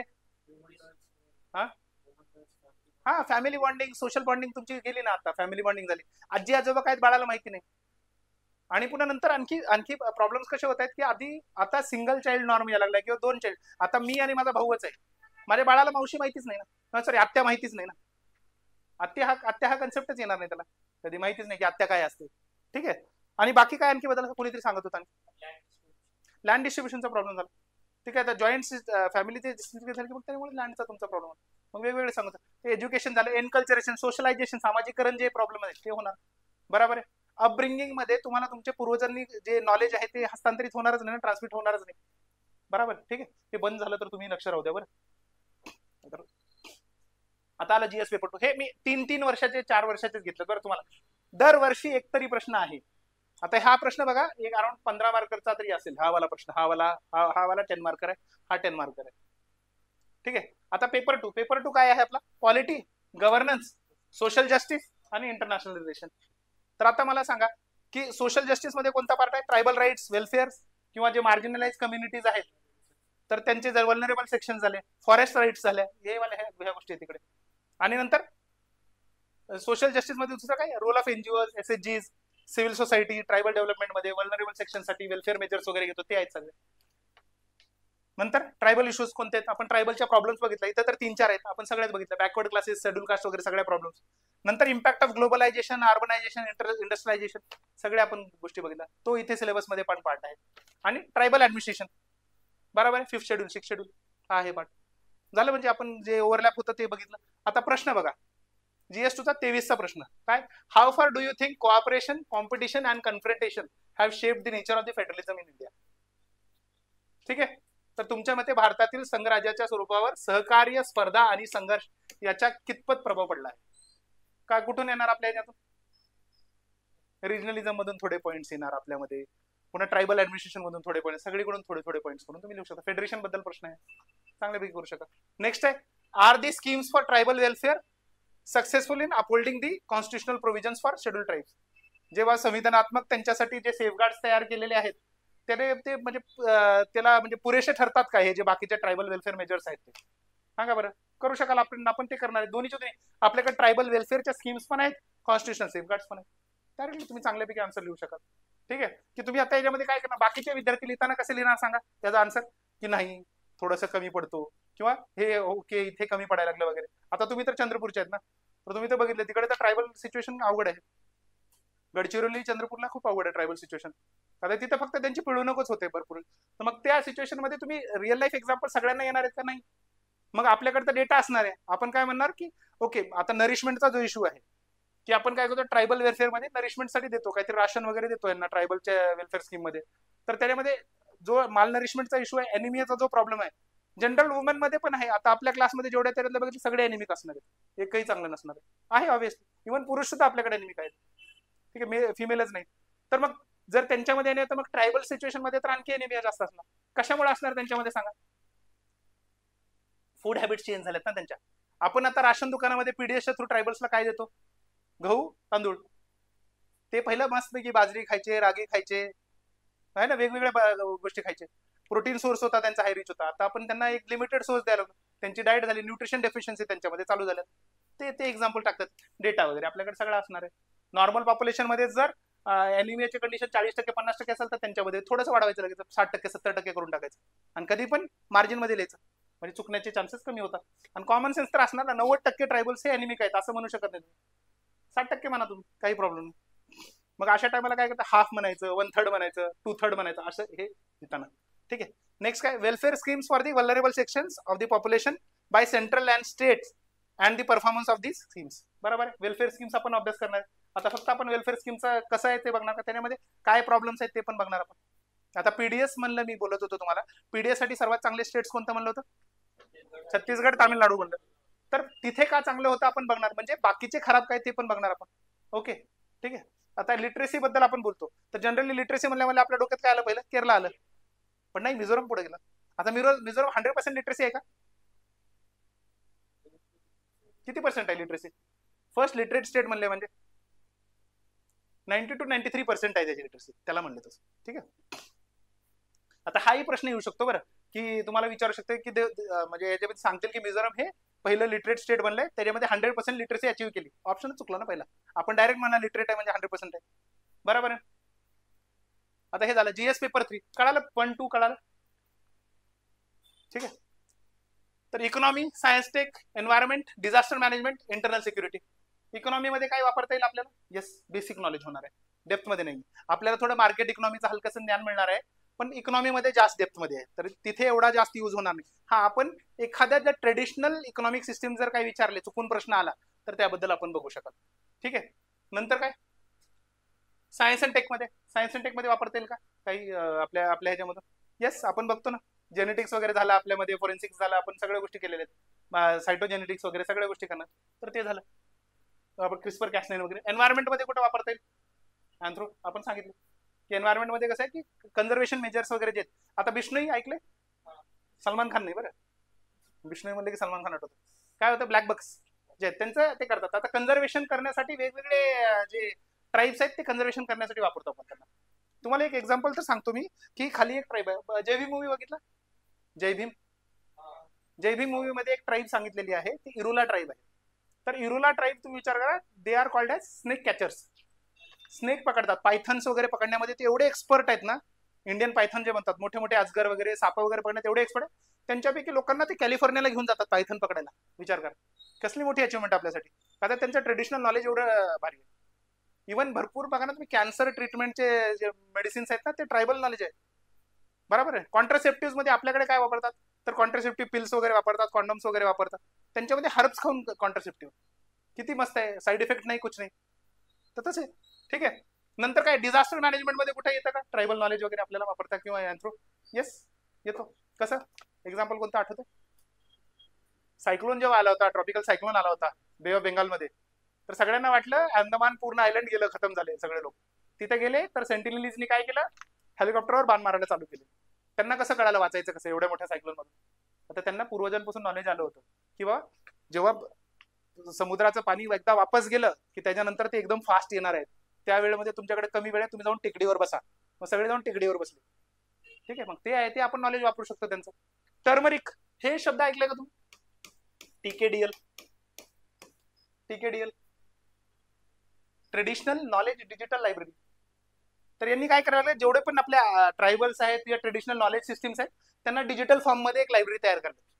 म्हणजे आपला काय टर्मरिक, आता कुर्कुमिन माहिती आहे, कुर्कुमिन डेरिव्हेटिव्ह आहे, टर्मरिक मधून एक डेरिव्हेटिव्ह. टॅबलेट्स एवढ्या महाग आहेत, anti cancer, anti oxidant properties वगैरे म्हणून सर्रास एवढ्या महाग वापरले जातात. गावाकडे तुम्ही शेवगा खातो ना आपण, शेवगा, तर शेवगाचा पाला जो असतो फेकून देतात आपल्याकडे, गाव खात पण नाहीत. आणि त्याला मोरिंगा लिव्स म्हणून मोरिंगा पावडर 100 म्हणजे काय किती बघा ना, मला वाटतं 200-300 रुपये 100 ग्राम चालू आहे रेट. 2000-2500 रुपये किलो चालू रेट आहे त्याला. आपल्याकडे गावी सांगितलं आजी आजोबा म्हणतात तू काही बोलायला लागला असं. तर ते टीकेडीएल आहे, ते ट्रेडिशनल नॉलेज आहे, त्याचं ऍप्लिकेशन आहे, आपण तिकडे करू शकतो. ठीक आहे. डिझास्टर मॅनेजमेंट सांगितलं. इंटरनल सिक्युरिटीमध्ये आपण बघतच आहे, रिजनलिझम झालं, कम्युनलिझम झालं, या गोष्टीचा आपण अभ्यास करणार ते झालं. तर हे झालं ऍग्रिकल्चर प्रॅक्टिसेस बद्दल आपण करतो. आता एक प्रश्न मागच्या वर्षी युपीएससी आला होता, आपातनी ट्राईब. तर आपातनी ट्राईब कुठे आहे? अरुणाचलची ट्राईब आहे. पण त्यांचं काय की one of the best rice cultivation त्यांनी करतात. मग त्यांच्यापासून आपण ते कल्टिवेशन सस्टेनेबल शिकू शकतो. इव्हन आपण बघतो ना, झूम कल्टिवेशन काय होतं, झूम फार्मिंग, शिफ्टिंग कल्टिवेशन. हे काय करणार, ते येणार जंगल कट करणार, 10-15 पहिलं वापरणार, तिथे कट करून वापरणार, आणि तिथली फर्टिलिटी कमी झाली की ते निघून जाणार, 10-15 वर्षानंतर तिथे येणार. ते आपल्याला आत्ता बघायला वाटतं की ते एन्व्हायरमेंटला हानी पोहोचवतात, पण ते सस्टेनेबल आहे. ते टाइम देतात तेवढा, 15-20 वर्षानंतर तिथे झाडं वगैरे येतात, नंतर येतात. ते आपल्यासारखं नाही की पूर्ण फर्टिलायझर टाकून वगैरे पंजाब हरियाणामध्ये जे हाल केलेत आपण सॉइलचे, तसे हाल नाहीत करत ते. ते करतात. आता भरपूर अशा ट्राईब्स आहेत आपल्याकडे, ते माहितीये का, ते काय म्हणतात त्याला, टिलेजला काय म्हणतो आपण मराठीमध्ये, नांगर करणे. नांगर सुद्धा करत नाहीत. का नाहीत करत? का त्यांना म्हणतात की धरती हमारी माँ आहे, सुनील शेट्टी सारखं, की धरती हमारी माँ आहे. मग त्याला हे करायचं नाही, नांगर नाही हालायचं त्याच्यावर. ठीक आहे, मग ते तसे आहेत, एवढे ते एन्व्हायरमेंटल फ्रेंड आहे. मग त्यांच्याकडून आपण शिकू शकतो ना भरपूर गोष्टी. ठीक आहे. नंतर काय, बायोटेक्नॉलॉजी वगैरे तिथे ह्युमन वेलफेअर मध्ये तिथे पण आपण नॉलेज वापरू शकतो. Human evolution, adaptation to environment, वेगवेगळ्या एन्व्हायरमेंट मध्ये माणसं कसे राहणार. आता राजस्थानमध्ये बघा की भरपूर असे ठिकाण आहेत. राजस्थानमध्ये टेम्परेचर किती जातं गरमीमध्ये, 55 डिग्री पर्यंत जातं. तर 55 डिग्रीमध्ये तिथे त्यांचे कन्स्ट्रक्शन एवढे चांगले असतात की विदाऊट फॅन, विदाऊट एसी सुद्धा थंड राहतात. इव्हन आफ्रिकेमध्ये एक आपल्याकडे ट्राईब आहे, मसाई ट्राईब आहे. मसाई ऐकले? मसाई ट्राईब. तर मसाई ट्राईब आहे. तर मसाई ट्राईब वाले ते काय करतात की त्यांचे जे हट असतात, झोपडे असतात ना, ते कावडंग आणि मडनं बनवतात. ते आपल्याकडे जसं गावाकडे वगैरे घर तुम्ही आधी बघा सारवून वगैरे बनवतात ते. तर ते काय गरमीच्या टायमाला थंड राहतात.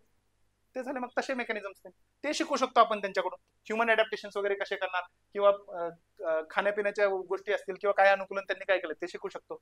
डिझास्टर मॅनेजमेंट आणि इंडिजिनस नॉलेज तुम्हाला ते पण सांगितलं. ठीक आहे. आता क्वेश्चन्स बघूया, एकदा 2-3 क्वेश्चन्स बघूया. Discuss the potential of India's traditional knowledge system in promoting sustainable living. आला की काय, की भारतीय पारंपरिक ज्ञान प्रणालीचे शाश्वत जीवनशैलीत प्रोत्साहन देण्यात संभाव्य योगदान, यावर चर्चा करा. की सस्टेनेबल डेव्हलपमेंटवर फोकस आहे ना सध्या, की शाश्वत विकास करायचा आहे आपल्याला. शाश्वत विकास म्हणजे सस्टेनेबल डेव्हलपमेंट म्हणजे काय असतं? बरोबर, बरोबर. तुमच्याकडे जे रिसोर्सेस आहेत ते लिमिटेड आहेत सर्वात पहिलं. की जे स्त्रोत आहेत ना ते कमी आहेत, कमी प्रमाणात आहेत. मग तुम्हाला माहिती आहेत मर्यादित आहेत, तर तुम्ही तुमच्या तर गरजा भागवा, काही प्रॉब्लेम नाही. पण येणाऱ्या फ्युचर भविष्यातील येणाऱ्या जनरेशनच्या त्यांच्या गरजावर प्रॉब्लेम करू नये. म्हणजे हळूहळू वापरा की ते रिप्लेनिश होत राहील. त्यामध्ये तुम्ही 1 किलो म्हणजे 1 किलो वापरायला तर 1 किलो ते म्हणजे नेक्स्ट जनरेशन येईपर्यंत ते परत होऊन जाईल, रिप्लेनिश होऊन जाईल अशा प्रकारे. तर ठीक आहे मग. तर मग हे ह्याच्यामध्ये आपण वापरू शकतो. ठीक आहे, सस्टेनेबल डेव्हलप आपण केलं आता चर्चा याच्याबद्दल. काय याच्यावर बोलायचं डबल नाही ना? नेक्स्ट बघा आता 23चा झाला. 22चा पर्यंत the increasing life expectancy in country has led to newer health challenges. किंवा काय झालं आता, पहिलं माणूस किती जगायचा? 60 वर्ष 65 वर्ष खूप झालं. आता 80. कशामुळे झाले? मेन कारण मेडिकल टेक्नॉलॉजी डेव्हलपमेंट. किंवा आता पहिलं काय, पाय वगैरे मोडला माणसाचं की झालं, बिचारा आदू जाऊन बसला, काही डिपेंडेंट व्हायचा लाईफ, बेड सोर्स वगैरे होणार, मग तिथे डेथ होणार. आता काय झाले, आपण मस्त आहे रिमोटवर चालणारे चेअर्स वगैरे हाताने कंट्रोल करू शकतो. स्टीफन हॉकिंग तुम्ही सर्वात मोठं एक्झाम्पल बघा, किती दिवस जगले, एकदम चांगल्यापैकी जगले. ठीक आहे. आता त्यांना जे मोठा न्यूरॉन डिझीज होता त्याच्यामध्ये लाईफ एक्सपेक्टन्सी नाहीये, तरी ते जगले. मग आता याच्यामध्ये लाईफ एक्सपेक्टन्सी आपण वाढवलेली आहे, तर त्याच्यामध्ये न्यूअर हेल्थ चॅलेंजेस आलेत. काय आता न्यूअर हेल्थ चॅलेंजेस असू शकतात? अँटीबायोटिक रेजिस्टन्स वगैरे आलाय, किंवा आपण काय केलं, काही आजार झाले की अँटीबायोटिक्स खायला. आणि आपल्याकडे तर कसं आहे, आपण डॉक्टर्सला कन्सल्ट डायरेक्ट फार्मसीमध्ये जाऊन घेतो. शेड्यूल एच ड्रग जे म्हणतो आपण, ते नाही येत, विदाऊट प्रिस्क्रिप्शन देऊ शकत नाही, पण सर्रास आपल्याकडे चालतं. ओव्हर द काउंटर सेल म्हणतो आपण त्याला. पुन्हा नंतर आणखी काय, अँटीबायोटिक रेजिस्टन्स झाला. दुसरे बिमारी काय झाले, एज रिलेटेड फॅक्टर्स असतात. तर वुमेन मध्ये काय, मेनोपॉज येतो एक अंदाजे किती, आपण 45 ते 50व्या वर्षी मेनोपॉज आला. त्याच्यानंतर काय होतं, जे हाड आहेत ते ठिसूळ व्हायला चालू होतात. मग त्याच्यामुळे पुन्हा आता तुम्ही जर प्रोलॉंग जर लाईफ असेल, तुम्ही इव्हन बघा ना, हार्ट अटॅकची कंडिशन तुम्ही ऐकली असेल तर जनरली पुरुषांमध्ये ऐकतं. पण आता रिसेंटली आमच्याच एक म्हणजे फ्रेंड आहेत, त्यांच्या मावशींना हार्ट अटॅक आला at the age of 50 only. Women मध्ये पण ते प्रॉब्लेम चालू झालेत, का तर ते एज तुम्ही प्रोलॉंग केलेली आहे. ठीक आहे. बाकीचे आणखी प्रॉब्लेम्स असू शकतात, आपण डेप्थ मध्ये बघूया नंतर. नंतर काय, what are the challenges and ethical concerns associated with genome editing. Genome editing मध्ये काय करा, आपण जे जीन्स आहे त्याला एडिट करायला लागलो आणि काही प्रॉब्लेम असेल तर ते, आपण डाऊन सिंड्रोम काल बघितला. डाऊन सिंड्रोम मध्ये काय होता, जीन मध्ये प्रॉब्लेम, 21व्या क्रोमोझोमवर 2 असतात, तिथे 3 आले. तर आता जीन एडिटिंग मध्ये जर मला काही करता आलं की 1 क्रोमोझोम काढू शकलो, झाला का डाऊन सिंड्रोम नीट. मग आता मी हे जर गोष्ट करू शकतो, तर उद्या मग मी माझा मुलगा जो पैदा होणार किंवा मुलगी पैदा होणार, ते कम्प्लीट कस्टमाइज मुलगा पैदा करू शकतो ना. की मला माझी हाईट किती असो, माझा मुलगा एकदम मला उंच पाहिजे. म्हणजे काय, ऋतिक जैसी हाईट, आमिर जैसी शकल, सलमान जैसी अकल, काहीतरी असं सगळ्या गोष्टी मिक्स करू शकतो मी. बरं, कस्टमाइज बच्चू पैदा करू शकतो. डिझायनर बेबी कन्सेप्ट आहे, डिझायनर बेबी. तर मग डिझायनर बेबी आल्यानंतर मग तिथे इथिकल इश्यूज काय सांगा, युजेनिक्स इथिकल इश्यू ना. मग ज्याच्याकडे मला सांगा पैसा आहे तो करू शकणार, आणि उद्या मग तो स्वतःला उच्च समजणार, बाकीच्या खाली समजणार. झालं मग तिथे इथे. आणि तुम्ही ज्या बच्चूवर म्हणजे जीन एडिटिंग करायला त्याची परमिशन घेतली का तुम्ही? परमिशन तर लेणं पडतं ना, है ना. परमिशन पाहिजेच, नवाजुद्दीन सिद्दीकीने आपल्याला शिकवलं. तर मग ते जीन एडिटिंग वगैरे करतात, मग त्याचे इथिकल इश्यूज आहेत, भरपूर इश्यूज आहेत. ठीक आहे, ते झालं, ते बघणार आपण. नंतर आला आपला GS4. GS4 म्हणजे काय, नैतिकशास्त्र किंवा नीतिशास्त्र. तर यामध्ये आपण काय बघणार आता, ट्रायबल इश्यूज वगैरे बघणार. तर त्याच्याशी रिलेटेड जे इथिकल इश्यूज आहेत, ते इथिकल इश्यूज इन अँथ्रोपॉलॉजी, मानवशास्त्रातील, मानववंशशास्त्रातील जे नैतिक मुद्दे आहेत त्याचा आपण अभ्यास करणार. नंतर काय, ह्युमन व्हॅल्यूज. सर्वात जास्त जर कोणती प्रजाती असेल किंवा कोणता जर ग्रुप ऑफ पीपल असेल ज्यांच्यामध्ये ह्युमन व्हॅल्यू जास्त आहेत, तर ते कुठले लोक आहेत? 2च आहेत, एक ट्रायबल्स आहेत आणि एक खेडेगावातले लोक आहेत. तिथे तुम्ही पाणी मागा कुणाला बाहेर रस्त्यावर, नाही देत कुणी. गावाकडे जावा, तुम्हाला खाऊ घालतील चांगल्यापैकी. ठीक आहे, मग ते आहे ह्युमन व्हॅल्यूज, तिथून शिकणार तुम्ही. ठीक आहे, मग ह्युमन व्हॅल्यूज आपण अँथ्रोपॉलॉजी मध्ये शिकणारच ना. तुम्हाला मी काय सांगितलं की नॉन रेसिप्रोसिटी प्रकार आहे, की तुम्ही कोणासाठी काही करता. उबुंटू कन्सेप्ट जो आहे, जर तुमच्यामध्ये मी रेस लावली तर तुम्ही, ते काल मी सांगितलं ना कॅन्डीवाला एक्झाम्पल, की एक रिसर्चर गेला होता, त्यांनी आफ्रिकन मुलांच्या समोर कॅन्डीज ठेवल्या आणि त्यांना सांगितलं जो पहिलं घेईल त्याला मिळणार. मग त्यांनी काय केलं, हात पकडून सगळे गोल रिंगण करत गेले आणि सगळ्यांनी एकदम जाऊन हात लावला. त्यांना विचारलं की का बाबा असे केलं तुम्ही, तर मग त्यांनी सांगितलं की तो जर दुःखी असेल तर मी कसा, मग I am because we are, हा ना, बरोबर, की आपण आहोत म्हणून मी आहे, तर माझं अस्तित्व. मग ते आहे. मग ते शिकलं, ते जर सगळ्यांना शिकायला मिळतं, ते एकच लेसन सस्टेनेबल डेव्हलपमेंटच्या पुढे जाऊ शकतो. आपलं इथिक्स मध्ये काहीच कमी राहणार नाही. मग ते जर आपण बाकीच्यांचा विचार, गांधीजी टेलिस्मन काय म्हणतो, गांधीजी टेलिस्मन ऐकले का? गांधीजी टेलिस्मन, की कधी जर तुम्ही कोणता निर्णय घेण्यासाठी जर अडकलात, तर तुम्ही आयुष्यामध्ये जो सर्वात गरीब माणूस बघितलाय त्याच्याबद्दल तुम्ही विचार करा, आणि मग तुम्ही विचार करा की तुम्ही जो निर्णय घेणार आहे त्याचा त्याच्यावर परिणाम काय होणार आहे. मग जर त्याच्यावर जर नुकसान होणार असेल तर डिसिजन घेऊ नका, त्याला जर फायदा होणार असेल तर ते निर्णय घ्या. असं सिंपल. मग करप्शन मध्ये, उद्या तुम्ही ब्रिज बांधणार आहात, उद्या डीएम झाले, तुम्हाला 5 कोटीची लाच देणार आहे कुणीतरी, आणि तुम्ही म्हणत आहेत की नाही यार तिथे त्या ब्रिजच्या खाली लोक राहणार आहेत, उद्या ब्रिज पडला तर मरणार नाही, त्यापेक्षा मग लाच घ्यायची नाही, आपण चांगलं कन्स्ट्रक्शन करायचं. ठीक आहे. तर ह्युमन व्हॅल्यूजचा अभ्यास करणं. नंतर काय ट्रायबल राईट्सचा ते अभ्यास करणं. इथिकल डिलेमाज जे आहेत ट्रायबल डेव्हलपमेंट प्रोजेक्ट, त्या इथिक्स मध्ये केस स्टडीज डायरेक्ट येणार आहे. केस स्टडी कशा येऊ शकतात आता सांगा. आर प्रोजेक्ट जे होता, मेट्रो प्रोजेक्ट जे होता, त्या मेट्रो प्रोजेक्ट मध्ये आपण फॉरेस्ट किती कट केले, ट्रायबल लाईफवर विचार करतो का. नर्मदा बचाव जे डॅमचे वगैरे प्रोजेक्ट आहेत ते झालं. पुन्हा हिराकुंड डॅमचा प्रोजेक्ट होता, तिथे सगळीकडे तेच प्रॉब्लेम आहेत. ठीक आहे. मग ते इथिकल इश्यूज विचारू शकता की तुम्ही एखाद्या, आता तुम्ही गडचिरोलीला आहात तर तुम्हाला मग सांगणार की तुम्ही you are working as a DM किंवा डिस्ट्रिक्ट कलेक्टर किंवा डेप्युटी कलेक्टर म्हणून पोस्टेड आहात तिथे, आणि मग सांगा तिथे तुम्ही असे असे ट्रायबल सिच्युएशन बघत आहेत, आणि तिथे तुम्ही हे म्हणू शकता की एखादी गव्हर्नमेंट स्कीम लागू केली पण ऑन पेपर सगळ्यांचे नाव आहेत, पण एक माणूस येतो आणि त्यांचे कार्ड दाखवून सगळे पैसे घेऊन जातो. मग त्याबद्दल तुम्ही काय करणार. किंवा सेकंड सिच्युएशन काय येऊ शकते, एक ट्रायबल वुमन तुमच्याकडे येते आणि तुम्हाला तिला बघून तुम्हाला कळतं की तिची एज 80-90+ आहे, बट तुमच्याकडे जे स्कीम आहे त्याच्यामध्ये सांगितलं आहे की 60+ वाल्यांसाठी ती स्कीम आहे, ते बसतात, डॉक्युमेंटेशन काहीच नाहीये, तर तुम्ही काय करणार. मग काय करणार. एखादी आता पेन्शन, इंदिरा गांधी पेन्शन योजना आहे, 60 वर्षाच्या वरच्यांसाठी आहे. आता तुम्हाला बघून कळतं की त्या आजींचं वय 90च्या आसपास आहे, 80-90 वर्ष, त्यांना गरज आहे, त्यांच्याकडे पैसे नाही आहेत, पण स्कीमची डिमांड काय आहे की डॉक्युमेंट्स पाहिजे, त्यांच्याकडे डॉक्युमेंट्स नाही आहेत, तुम्ही काय करणार. हम्म. हम्म. बरोबर. बरोबर आहे. आता याच्यामध्ये मला सांगा एक्स्ट्रीम काय होऊ शकतात, दोन ओपिनियन. पहिला ओपिनियन काय, म्हातारीला म्हणायचं नको येऊ बरं तुमच्याकडे, काही गरज नाही, का माझे डॉक्युमेंटच नाही तुझ्याकडे, डॉक्युमेंट घेऊन ये, हे ऍटिट्यूड असतो ब्युरोक्रेटचा, गिनत सुद्धा नाही. मग तेच जा म्हणणार. दुसरा ऍटिट्यूड काय, आजी या बसा, डॉक्युमेंट नाही तर राहू द्या, काही होत नाही, आपण देऊन टाकू. बरोबर आहे. दोन्ही ऍटिट्यूड चुकीचे आहेत. एकीकडे तुम्ही ड्युटी, दोन्हीकडे ड्युटी तुम्ही प्रॉपर नाही करायला. एकीकडे तुम्ही ह्युमन व्हॅल्यूज कन्सर्न नाहीये, आणि दुसरीकडे ह्युमन व्हॅल्यूजचा एवढा कन्सर्न आहे की तुम्ही स्वतःच्या ड्युटीचे जे रूल्स आहेत ते तोडायला लागले. मग द बेस्ट वे इज मध्यम मार्ग. तुम्ही काय करा, त्या आजींना तिथे आहे तर तोपर्यंत तुम्ही डिपार्टमेंटला ज्या सांगा जिथे डॉक्युमेंट बनतात की त्यांना डॉक्युमेंट लवकरात लवकर प्रोव्हाइड करा, लवकरात लवकर त्या स्कीम मध्ये घ्या. ठीक आहे, झालं. मध्यम मार्ग म्हणलं ना आपण, बुद्धिझम आला बघा.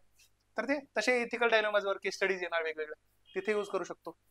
ठीक आहे. आता बघा, हे मी प्रश्न घेतला, केस स्टडी तर आपण डिस्कस केली, तर तुम्ही बघितलं का 21-22-23, 21-22-23च मी प्रश्न घेतलं, म्हणजे दरवर्षी प्रश्न येतो, आणि फक्त एकच येतो असं नाही बरं, मी फक्त 3 वर्षाचे घ्यायचे होते म्हणून कुठे कुठे 2-2, 3-3 प्रश्न आहेत. आता बघा, discuss the role of empathy in social relationship and governance. सामाजिक संबंध आणि शासन व्यवस्थेमध्ये सहानुभूतीची भूमिका यावर चर्चा करा. आता काय असतो एम्पथी, काय असतो सिंपथी, एम्पथी, कंपॅशन, काय असतं. सिंपथी म्हणजे काय, फरक माहितीये तिन्हीमध्ये.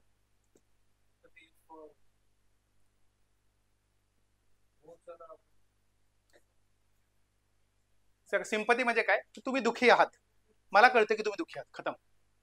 तुम्ही काय फील करता मला माहित नाही, तुम्ही दुःखी आहात, फक्त मला जाणीव आहे की तुम्ही दुःखी आहात, त्याला दॅट इज सिंपथी. ठीक आहे. एम्पथी म्हणजे काय, एम्पथी, एम्पथी. आणि सिंपथी म्हणजे काय, की तुम्ही दुःखी आहात तर मग मी जाणीव करतो, किंवा मला तुम्हाला जे पीडा होत आहे त्याची मला जाणीव आहे, मला मला मी पण समजू शकतो की तुमच्यावर काय म्हणजे आपबीती होते. आणि कम्पॅशन म्हणजे काय, तर एक स्टेप फॉरवर्ड जाता तुम्ही, तुम्हाला not only you feel about them, की तुम्हाला त्यांना काय काय प्रॉब्लेम्स होतात ते फील करू शकता, but you take measures to elevate that problem. की तुम्ही काय करता, तुम्ही काही ना काहीतरी मेजर्स घेता ज्यामुळे त्यांची ती प्रॉब्लेम दूर होईल. आता ते आजीचं आपण सांगितलं की तुम्ही तिथे कंपॅशनेट आहात, की तुम्ही काय करायला लागले, त्या आजींना पेन्शन नाही मिळत, ते तुम्हाला भावना कळाले, त्यांना त्रास होतो, मग तुम्ही कंपॅशनेट होऊन काय केलं, ऍक्शन काय घेतलं, त्यांना डॉक्युमेंट्स प्रोव्हाइड करून स्कीमच्या अंडर घेतलं, तर ते झालं. मग याच्यामध्ये तुम्ही काय करा, सोशल रिलेशनशिप मध्ये आपण अँथ्रोच आहे सोशल रिलेशनशिप बद्दल, तर ते लिहू शकता की एम्पथी कसं आहे, कसं डेव्हलप झालं तिथून लिहू शकता तुम्ही चांगल्यापैकी. गव्हर्नन्स मध्ये कसं असणार, तर आताचं एक्झाम्पल जे सांगितलं आपण, की एम्पथी गरजेची आहे का, येस आहे गरजेची, बट लिमिटेड एम्पथी आहे, पूर्णपणे एम्पथीवर काम चालू शकत नाही. नंतर काय, how do social norms influence ethical decision making. बरोबर आहे. जे सामाजिक संकेतिक नैतिक निर्णय तुमचे कसे करणार, म्हणजे समाजामधले जे नॉर्म्स आहेत, जे रूढी परंपरा वगैरे जे आहेत, ते तुमचे डिसिजन मेकिंगला कसं इन्फ्लुएन्स करतात, करतात का, करतात. कसं, एक्झाम्पल कोणी सांगू शकत, सांगा एखादं.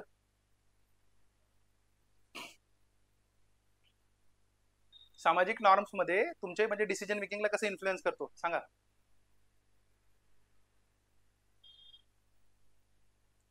सांगा कोणतं एखादं एक्झाम्पल येत नाही.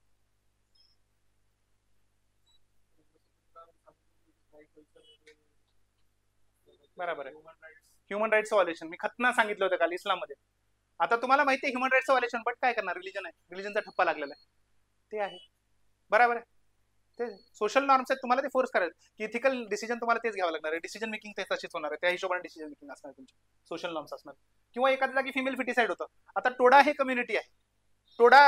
टोडामध्ये कसं होतं, टोडाज, हा टोडाज बरोबर आहे. टोडाजमध्ये कसं असतं, टोडा का संथालमध्ये, टोडाज का संथालमध्ये मी जर कन्फ्युज, टोडाज आहे. त्यांच्यामध्ये कसं असतं, ते पहिला बच्चू पैदा होता ना, त्याला म्हणजे पहिली मुलगी जर पैदा झाली तर तिला फिटिसाइड केला जातं, त्याची बली दिला जातो. कशामुळे दिला जातात, तर देवीसाठी म्हणतात ते बेसिकली, असं केलं. आता ते काय सोशल नॉर्म आहे ना, तुमची इच्छा जरी नसेल तरी ते करतात तिथे. मग ते झालं की तुमचे डिसिजन मेकिंग कसं इन्फ्लुएन्स करणार सोशल नॉर्म. तुमची किती जरी इच्छा आहे की तुमच्या इथं एज्युकेशन सिस्टम नाहीये, पण सोशल नॉर्म्स मध्ये, किंवा तुम्ही बघा ना साधी गोष्ट, तुम्ही म्हणजे तुम्ही एलजीबीटी क्यू मध्ये येता, बट सोशल नॉर्म्स तुम्हाला जस्टिफाय करतात का तुम्ही मॅरेज करू शकता का मेल मेल किंवा फिमेल फिमेल करू शकता का, नाही करू शकता. मग तिथे तुमची डिसिजन मेकिंग इन्फ्लुएन्स करणार.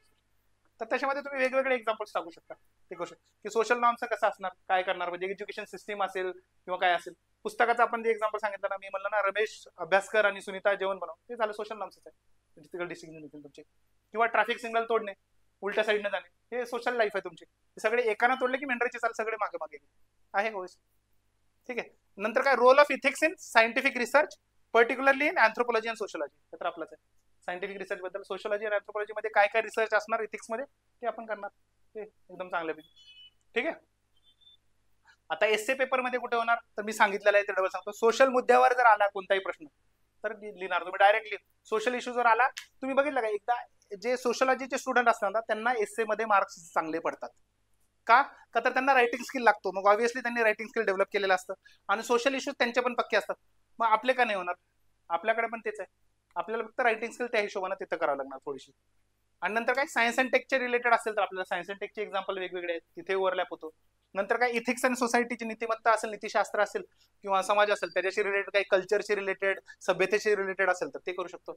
सस्टेनेबल डेव्हलपमेंट, ट्रायबल वेलफेअर, शाश्वत विकास, आदिवासी कल्याण जर काय असेल ते करू शकतो. तर याच्याशी रिलेटेड कोणताही टॉपिक आला तुम्ही करू शकता.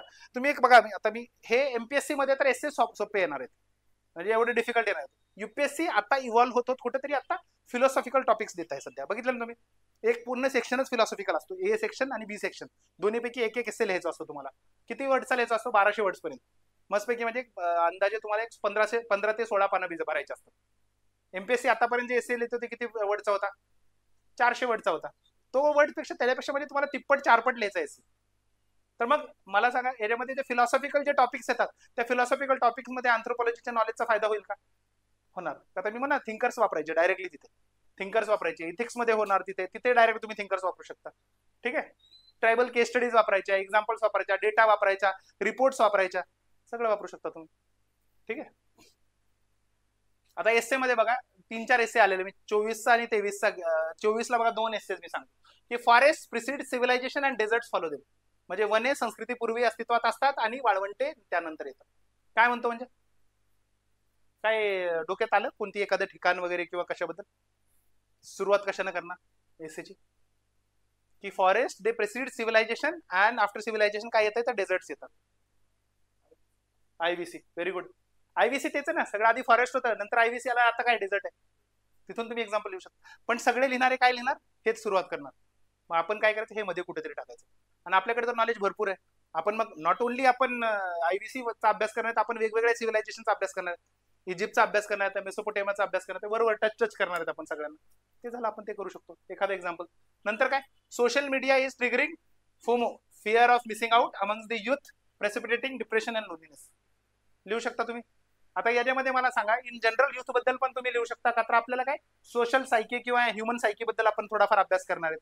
नंतर तुम्ही ट्रायबल युथ बद्दल पण एक पॉईंट टाकू शकता ना याच्यामध्ये, की ट्रायबल्स मध्ये कसं डिप्रेशन वगैरे येत आहे, लाईव्हलीहूडचे इश्यूज व्हायला लागले किंवा त्यांचं लँड एलिनेशन होत आहे, त्याच्याबद्दल तुम्ही कसं, मग ते सांगणार तुम्ही.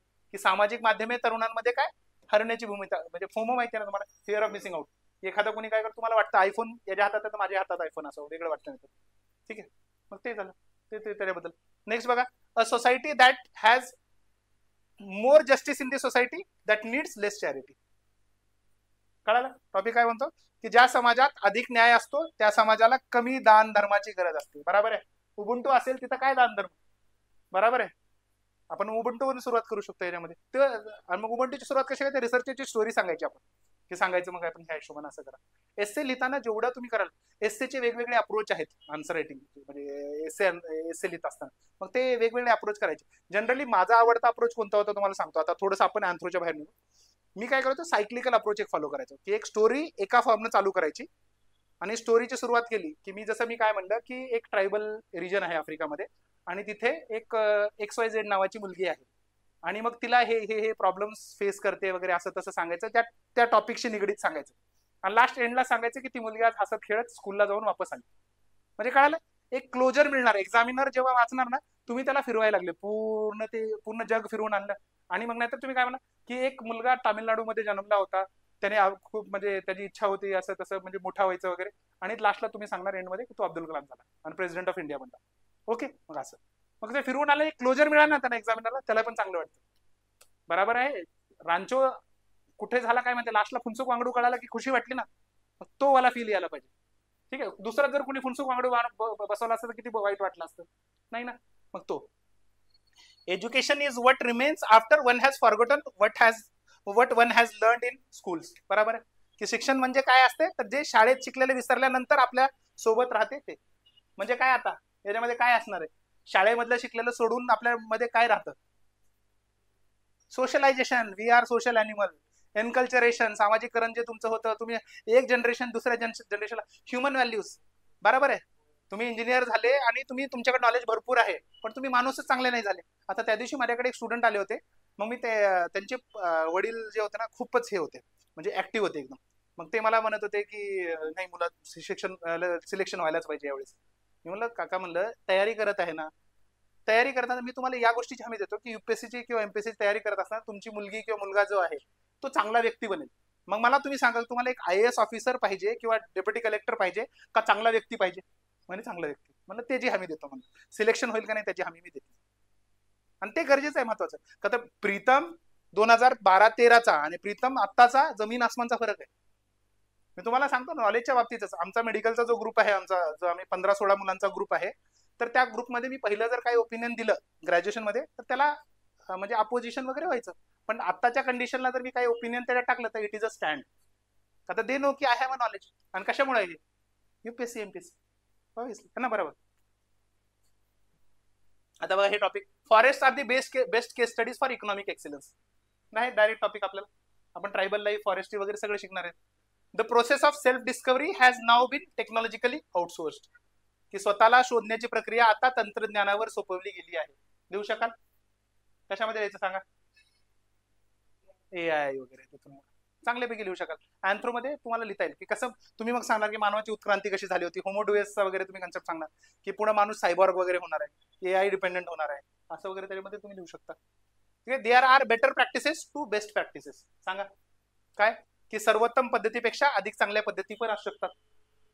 काय सांगा, हा, तुम्ही सस्टेनेबल लाईफ म्हणायला लागले किंवा तुम्ही काय म्हणता की ऑर्गॅनिक लाईफ वगैरेचे, हे सगळे कशाचे फीचर्स आहेत, ट्रायबल लाईफचे. मग असं तुम्ही सांगू शकता एखादी पद्धत, जर तुम्ही आता तुम्ही एखादी टेक्नॉलॉजी डेव्हलप करता, की तुम्ही सिंपल बघा ना, की पहिलं माणूस काय केला, की पहिलं व्हील आणलं है ना. व्हील आणलं, मग त्या व्हील कसं होतं, लाकडाचं होतं किंवा दगडाचं होतं पहिलं. त्याच्यामध्ये इम्प्रुव्हमेंट होत होतं, व्हील आला ना. आता आताचे कसे हब अँड स्पोक मॉडेल आहे, किंवा आता कसं आहे, असं व्हील आहे आणि त्याच्यामध्ये हे असं आहेत, अशा तारा आहेत, स्पीड पण जास्त आहे त्याला हे. आता तर पुढे चलून व्हील पण नाहीये, काय काय लिमिटेड होणाऱ्या स्क्रीन्स आहेत. मॅग्लेट काय मॅग्नेटवाले म्हणतात ना, मॅग्लेट म्हणतात का, मॅग्लेवच ना. तर मॅग्लेवाले आले, त्याला व्हील्सची गरज आहे का, नाहीये. मग तुम्ही बघा ना, एव्हरी टेक्नॉलॉजी पहिलेवाली जी प्रॅक्टिस बेस्ट होती त्याच्यापेक्षा पुढची बेटर आहे ना. की कोणालाही तुम्ही आता तुम्हाला वाटत असेल की मी बेस्ट अँथ्रोपॉलॉजी फॅक्ट, 10 वर्षानंतर कोणी ना कोणी बेस्ट येणारच आहे. तुम्ही कदाचित होऊ शकाल तुमच्यापैकी, जर कोणाला वाटत का, तर भरपूर जण सिलेक्ट होऊन सुद्धा सोडून येतात शिकवायला, तर मग तुम्ही तेही करू शकाल उद्या चालून. तर तुम्ही बेटर आहेत त्याच्यापेक्षा बेस्ट प्रॅक्टिसेस आले, बेस्ट आहे का, तर विथ टाइम ते इव्हॉल्व्ह होत राहणार आहे. मग तुम्ही ते इव्होल्युशन आहे पूर्ण. तुम्ही सांगा ना, की पहिला माणूस कसा होता, की पहिला 4 पायावर चालायचा, दॅट वॉज बेस्ट फॉर हिम त्या कंडिशन मध्ये. बट नंतर काय झालं, की बाबा सवाना ग्रासलँड्स वगैरे झाले, तिथं प्रेडेटर्स वाढले, मग ते बेस्ट होतं का त्याच्यासाठी, नाहीये. ते झाडावर वगैरे होता तेव्हा 4 पायावर चांगलं होतं, मग त्याच्यासाठी बेटर प्रॅक्टिस काय झाली, 2 पायावर येईल. आता 2 पायावर आला, ते बेस्ट प्रॅक्टिस झाली त्याच्यासाठी. बट नंतर काय झाले, मोठे मोठे मॅमथ वगैरे, टायगर वगैरे हमला करायला लागले. आता तो पळू शकत नव्हता फास्ट. 4 पायावर पळणं फास्ट होऊ शकतं, 2 पायावर पळू शकत नाही एवढा फास्ट. बॅलन्स करणं अवघड आहे पुन्हा. मग त्याच्यापेक्षा बेटर प्रॅक्टिस काय आली, अवजार निर्मिती. आता अवजार निर्मिती आली, मग पहिलं काय दगडाचे अवजार होते, नंतर काय झालं धनुष्यबाण आलं, आता न्यूक्लिअर झालं. तुम्ही लिहू शकता, कोणतेही एक्झाम्पल लिहू शकता. नंतर काय, life is a long journey between human being and Bing human, लिहू शकाल, काही प्रॉब्लेम नाही है ना. करू शकाल ना. काय की काय काय जीवन हे माणूस असण्यापासून ते मानवता जपण्याकरिता एक दीर्घ यात्रा आहे, की हळूहळू माणूस कसं सोशलायझेशन झालं, की कसं ह्युमन झाला. ह्युमन म्हणजे काय असते, ह्युमन म्हणजे काय, माणूस माणुसकी म्हणतो ना. माणूस असणे वेगळं आहे, माणुसकी असणे वेगळं आहे, बरोबर आहे ना. तर रस्त्यानं जर तुम्ही आता विचार करा, तुम्ही साधी गोष्ट की एक मी तुम्हाला एक ह्युमन नेचर बद्दल एक फॅक्ट सांगतो. तुम्ही रस्त्याने इकडे जात आहात आणि तिकडे तुम्हाला ऍक्सिडेंट झालेला दिसला, काय असतो तुमच्या डोक्यामध्ये, पहिलं जाऊन बघावं तिथे. आणि तुम्ही बघायला गेले तिथे आणि काहीच नसं झाला, वाईट वाटतं आपल्याला. बघा, हे ह्युमन नेचर खराब आहे आपलं, बरोबर आहे. पण तिथे ऍक्सिडेंट होऊन जर भूम झालेला असेल ना, काही धिंगाणा, चांगलं वाटतं आपल्याला, काहीतरी बघितलं, आज कंटेंट मिळालं होतं. आहे ते ह्युमन नेचर आहे, मी तुम्हाला सांगतो. ते प्रॉब्लेमॅटिक आहे आपलं, ते म्हणजे तसं आहेच. मग ह्याच्यामध्ये तेच आहे की बघा, आपण ह्युमन आहोत सगळे, पण ह्युमन आहोत का, नाही. ह्युमनकडे आपण मार्ग आहे आपला, हळूहळू होत आहे. ठीक आहे, ओके, चालेल. तर ते दीर्घ यात्रा आहे, हळूहळू लॉंग जर्नी आहे, की हळूहळू आपण व्हॅल्यूज येणार आहे, आपण सगळ्यांचा विचार करत करत करत, म्हणजे तो सगळ्यांचा विचार करत. ठीक आहे. एक कन्सेप्ट आहे तुम्हाला माहिती, आता उबुंटू मी सांगितलं, एक आहे काय, सुमम बोनम. सुमम बनम म्हणजे काय, हे एस्से मध्ये एंड करताना मी तुम्हाला, जेव्हा मी अँथ्रो शिकवताना मी फक्त अँथ्रो शिकवत नाही, मी जीएस पण सांगतो. सुमम बनम म्हणजे कन्सेप्ट आहे जास्तीत जास्त लोकांचं भलं, म्हणजे जे समाजाचं भलं आहे, सगळ्या जगाचं भलं. मग ते कन्सेप्ट तुम्ही म्हणू शकता की उद्या चालून इथिक्सचा आन्सर लिहित असताना किंवा एस्सेचा आन्सर लिहित असताना म्हणू शकतो की सगळे जे आपण एफर्ट्स घेत आहेत, अल्टिमेट एम काय असायला पाहिजे, सुमम बनम. आणि फक्त सुमम बनम नाही, सुमम बनम that is greater good of greater numbers, असं सांगायचं की बाबा जास्तीत जास्त लोकांचं भलं असावं. मग ते सांगून देतो सुमम बनम. ठीक आहे. नंतर काय, culture is what we are and civilisation is what we have. हे आपण कल्चर सिव्हिलायझेशन मध्ये फरक करणार आहे, सभ्यता आणि संस्कृती. ते तर आपल्यापेक्षा चांगला टॉपिक कोणीच लिहू शकतो, सोशिओलॉजी वाले पण नाही. ठीक आहे, आपण खूप चांगल्यापैकी लिहिणार की संस्कृती म्हणजे काय आहे, तर म्हणजे आपण कोण आहोत, आणि सभ्यता म्हणजे काय, तर आपल्याकडे काय आहे. ठीक आहे. सिव्हिलायझेशन म्हणजे काय, तर टूल्स वगैरे त्याचा जो पार्ट आहे, म्हणजे टेक्नॉलॉजिकली जे डेव्हलप असते त्याला सिव्हिलायझेशन म्हणतो आपण. आणि कल्चर म्हणजे काय, की नॉट ओनली अवजार वगैरे टेक्नॉलॉजी, बट बाकीच्या अलाइड गोष्टी सुद्धा. ठीक आहे. रिलीजन झालं, पॉलिटिकल नॉलेज. आता आपण बघूया नेक्स्ट. आतापर्यंत याच्यामध्ये काही डाऊट, फास्ट चाललंय, स्लो चाललंय, किती टाइम झाला आपला आहे, म्हणजे ओके, आणखी 15-20 मिनिट चालेल ना. स्ट्रॅटर्जी आपण काय फॉलो करणार आता या बॅच मध्ये, तर ड्युरेशन आपला एक 6 महिन्याचा असणार आहे. 6-7 महिने काही प्रॉब्लेम, 2026 असल्यामुळे आपण आरामात करूया. तर स्टार्टिंगला म्हणजे मी जनरली पॅटर्न काय फॉलो करणार आहे, सिलेबस मी 6 महिन्याची बॅच म्हणलं तर 5 महिन्यामध्ये सिलेबस कम्प्लीट होईल, आणि एक रिव्हिजन घेऊया आपण. पूर्ण जो सिलेबस असेल एकदा फास्ट रिव्हिजन. मग आता जे सध्याची बॅच आहे त्यांच्यासाठी पाठ दुखायला लागली. आता सध्याची जे बॅच आहे 2025ची, आम्ही त्यांचं काय केलं की त्यांचं सो त्यांची प्री संपेपर्यंत सिलेबस कव्हर होईल. तर रेकॉर्डिंगचे एक 20-25-30 लेक्चर्स बाकी राहिलेत आपले. मग ते लेक्चर संपले की मग त्यांनी बघणार, आणि विदिन 1 मंथ त्यांनी लेक्चर्स बनवून संपवले की मग आम्ही रिव्हिजन बॅच चालू करणार आहे. मग त्या रिव्हिजन बॅचला जे माझे ते स्टुडंट्स आहेत, म्हणजे जे आपले बॅचचे जे स्टुडंट असतात, ते रिव्हिजन बॅच सुद्धा असणार आहे, प्लस टेस्ट सिरीज असणार, ते बाहेरचे स्टुडंट येऊ शकतात. आणि जे माझे ऑलरेडी स्टुडंट आहेत त्यांना फ्री असणार आहे त्याचा ऍक्सेस. मग ते आपण एक म्हणजे 5 महिन्यामध्ये बॅच घेणार, आणि 1 महिना रिव्हिजन, म्हणजे अप्रॉक्सिमेट 2-3 वेळेस. आणि जनरली आपला क्लासचा पॅटर्न कसा असतो की मी जसं आज काय केलं, आपण काल ओरिएंटेशन घेतो, मग काल आपण रिकॅप केलं बघा, शक्तिमान बघत होतं, रिकॅप असतो एक 5 मिनिटाचा. मग त्यामध्ये आपण जे आधीचं केलं, म्हणजे आपला एक जनरली क्लास असतो 2.25 तासाचा, 2.5 तासाचा क्लास. तर मग पहिले 15-20 मिनिट आपण मागच्या क्लासमध्ये काय बघितलं होतं ते करणार. मग जनरली कसं असतं की क्लास आजचा झाला, दुसऱ्या दिवशी आलं की आपण सकाळी बघणार, तुम्ही जाऊन एकदा वाचणार. मग 3-4 वेळेस होणार आपला हा रिव्हिजन. आणि पुन्हा एक फायनल रिव्हिजन बॅच असणार आहे, तिथे एक होणार, म्हणजे 3-4 वेळेस होणारच आहे 100%. ठीक आहे. रॅपिड रिव्हिजन सिलेबस मी सांगितलं तुम्हाला 1 मंथचा असणार आहे, पुन्हा म्हणजे जलद आढावा घेणार. स्टडी मटेरियल मराठी इंग्लिशमध्ये मी प्रोव्हाइड करणार आहे, दुसरा सोर्स फॉलो करायची गरज नाही. पण याचा अर्थ हे नाहीये की कम्प्लीट असं, तुम्ही शोधा ना, काही मिळाले एक्झाम्पल. आपला टेलिग्रामचा ग्रुप आहे, त्याच्यावर तुम्ही पोस्ट करायचे, मग मी सांगेन कसं वापरायचं, कुठे वापरायचं. काही नवीन कंटेंट मिळाला, पुस्तक एखादा टॉपर वाटला, तर यू आर ऑलवेज वेलकम, मला घेऊन या ते नोट्स. मी म्हणतो ना, माझ्याकडचा जो कंटेंट आहे it is a borrowed content, me proudly ते सांगतो का, तर it is a best content. कारण मी स्वतःहून तयार करत बसलो तर तुम्हाला 2031ची द्यावं लागेल एक्झाम. ठीक आहे ना. तर स्टडी मटेरियल आपल्याला मराठी इंग्लिशमध्ये सेपरेट प्रोव्हाइड करेल. आणि आन्सर रायटिंग स्किल डेव्हलपमेंट आपण एक्सरसाइज करतो, वीकली घेतो, 2-3 प्रश्न डिपेंडिंग अपॉन टॉपिकची म्हणजे डिफिकल्टी लेवल काय तसं आपण वीकली घेतो. नंतर आपण काय करतो, एव्हरी 3 वीक्स आपण मिनी टेस्ट घेतो 120 मार्काची. एक 9-10 प्रश्न असतात, म्हणजे जो आपल्या 19 प्रश्नाची मेन टेस्ट असते 250 मार्काची. त्याच्यामध्ये हाफ टेस्ट असते, म्हणजे 2 तासाचा टायमिंग आपण देतो जनरली, का तर अर्धा तास तुम्हाला टाइम लागतो स्टार्टिंगला म्हणून. आणि ते झाल्यानंतर आपली एक टेस्ट सिरीज असणार आहे. टेस्ट सिरीज मध्ये एक अंदाजे 8 ते 10 टेस्ट असणार आहेत. मग ते एक फुल लेंथ टेस्ट असणार आहेत पूर्ण. ठीक आहे. मग ते टेस्ट सिरीज तुमचं आन्सर रायटिंग, आणि अपार्ट फ्रॉम दॅट मी तुम्हाला सांगितलं होतं पीवायक्यूचा आज तुम्हाला संच दिलाय मी. तर त्याच्यामध्ये एक ऑन अन ऍव्हरेज टोटल प्रश्न जर काढले, रिपीट वगैरे जर सोडून पडले, तर आपले 250 ते 300 प्रश्न आहेत. तर यू आर ऑलवेज वेलकम. की म्हणजे एकदा सिलेबस जसा संपला किंवा संपत असताना, आता बॅच चालू असताना जसा जसा रिलीजन टॉपिक संपला, तर रिलीजनचे पीवायक्यू तुम्ही लिहून काढा ना, ग्रुप बनवा 2-3 आणि ते माझ्याकडून चेक करून घ्या. पिअर लर्निंग करा, एक दुसऱ्याकडून चेक करून घ्या. ठीक आहे. आणि नंतर काय, learning from copies of the toppers. स्वतःहून पण टॉपरच्या कॉपी फॉलो करायच्या असतील करू शकता, मी करतो तसाही. मग सगळे करायची गरज नाही. मल्टिपल सोर्सेस म्हणतात, मल्टिपल कुक्स स्पॉइल दी फूड म्हणतात ना, नाही. मग अल्टिमेटली एक सोर्स करा फॉलो, मिनिमम सोर्सेस म्हणजे मिनिमम रिसोर्सेस, मॅक्झिमम रिव्हिजन आपलं असायला पाहिजे. मराठी मीडियमला थोडासा प्रॉब्लेम होता, का तर टॉपरच्या कॉपीज इंग्लिशमध्ये मिळणार आहेत तुम्हाला, बट ते नथिंग टू वरी, काय गरज नाही येते एवढं. की म्हणजे कसं होतं, आपण जनरली एखाद्या टॉपरला फॉलो करणार, आपण त्याच्या स्टाईलला कॉपी करायचा प्रयत्न करतो. ते नसेल, त्यांना आपली क्रिएटिव्हिटी हॅम्पर होऊ देऊ नका. मी तुम्हाला सांगेन की कुठे काय काय बेस्ट प्रॅक्टिसेस आहेत, पण स्वतःची क्रिएटिव्हिटी सोडू नका बरं. First attempt is a golden attempt का म्हणतात, का तर तुमचं जे म्हणतात ना, जे क्रिएटिव्हिटी आहे ते इनोव्हेटिव्ह तुमचे जास्त पैकी दिसतात त्याच्यामध्ये.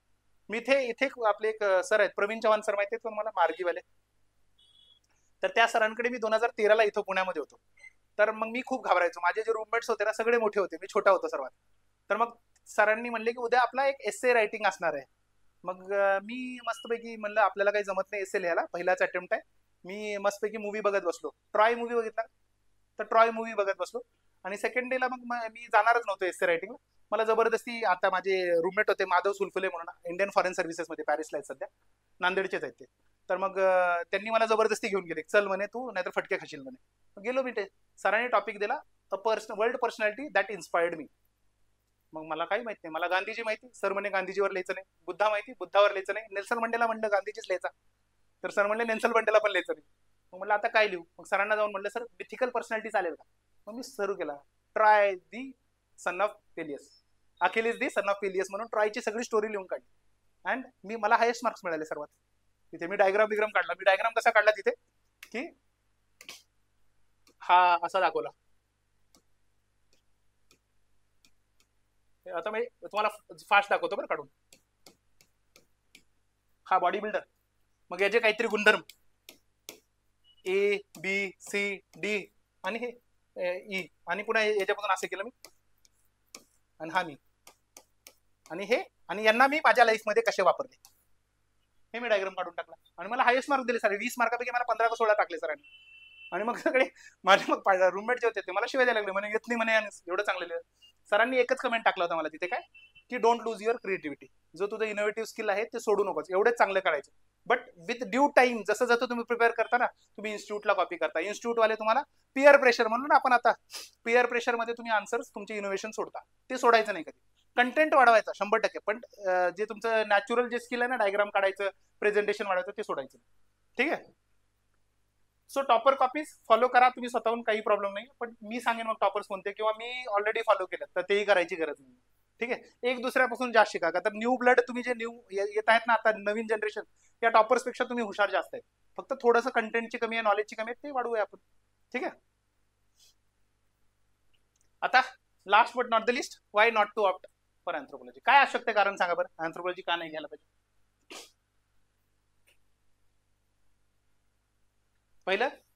सर्वात पहिलं इंटरेस्टच नाहीये. आता माझे 2 लेक्चर्स कालचे आणि आजचे बघितले, झोप आली असेल, खरंच बोर होत असेल, तर खरंच घेऊ नका बिंदास. का तर माझं सिंपल टार्गेट आहे, माझ्या पहिल्या दुसऱ्या बॅच येते, माझी इच्छा आहे की तुमच्यापैकी मॅक्झिमम सिलेक्शन व्हावं. का, तुम्ही सिलेक्शन, माझा पैसा वाढणार 100% आहे. मी तुम्हाला कालच सांगितलं, माझं ड्रीम काय होतं, police services. If not that passion, this is the passion, है ना. फ्रँकली खरं ते खरी रियालिटी आहे. तर मग काय, तुम्हाला मी सिलेक्ट होण्यात माझ्याकडून जेवढी मदत होईल मी करणार आहे. Not only anthropology, GS, ethics, essay, सगळ्या गोष्टी करणार. तर तुम्हाला इंटरेस्टच नसाल आला आतापर्यंत अँथ्रोपॉलॉजी, असं होणं शक्य नाहीये. जर तुम्हाला म्हणजे अँथ्रोमध्ये इंटरेस्ट नाहीये, तर तुम्हाला कशातच इंटरेस्ट येणार नाही, तुम्हाला खरं सांगतो. का तर याच्यामध्ये सगळ्याच गोष्टी आहेत. तर अँथ्रोमध्ये इंटरेस्ट आला नसेल तर मग तुम्ही अँथ्रो घेऊ नका.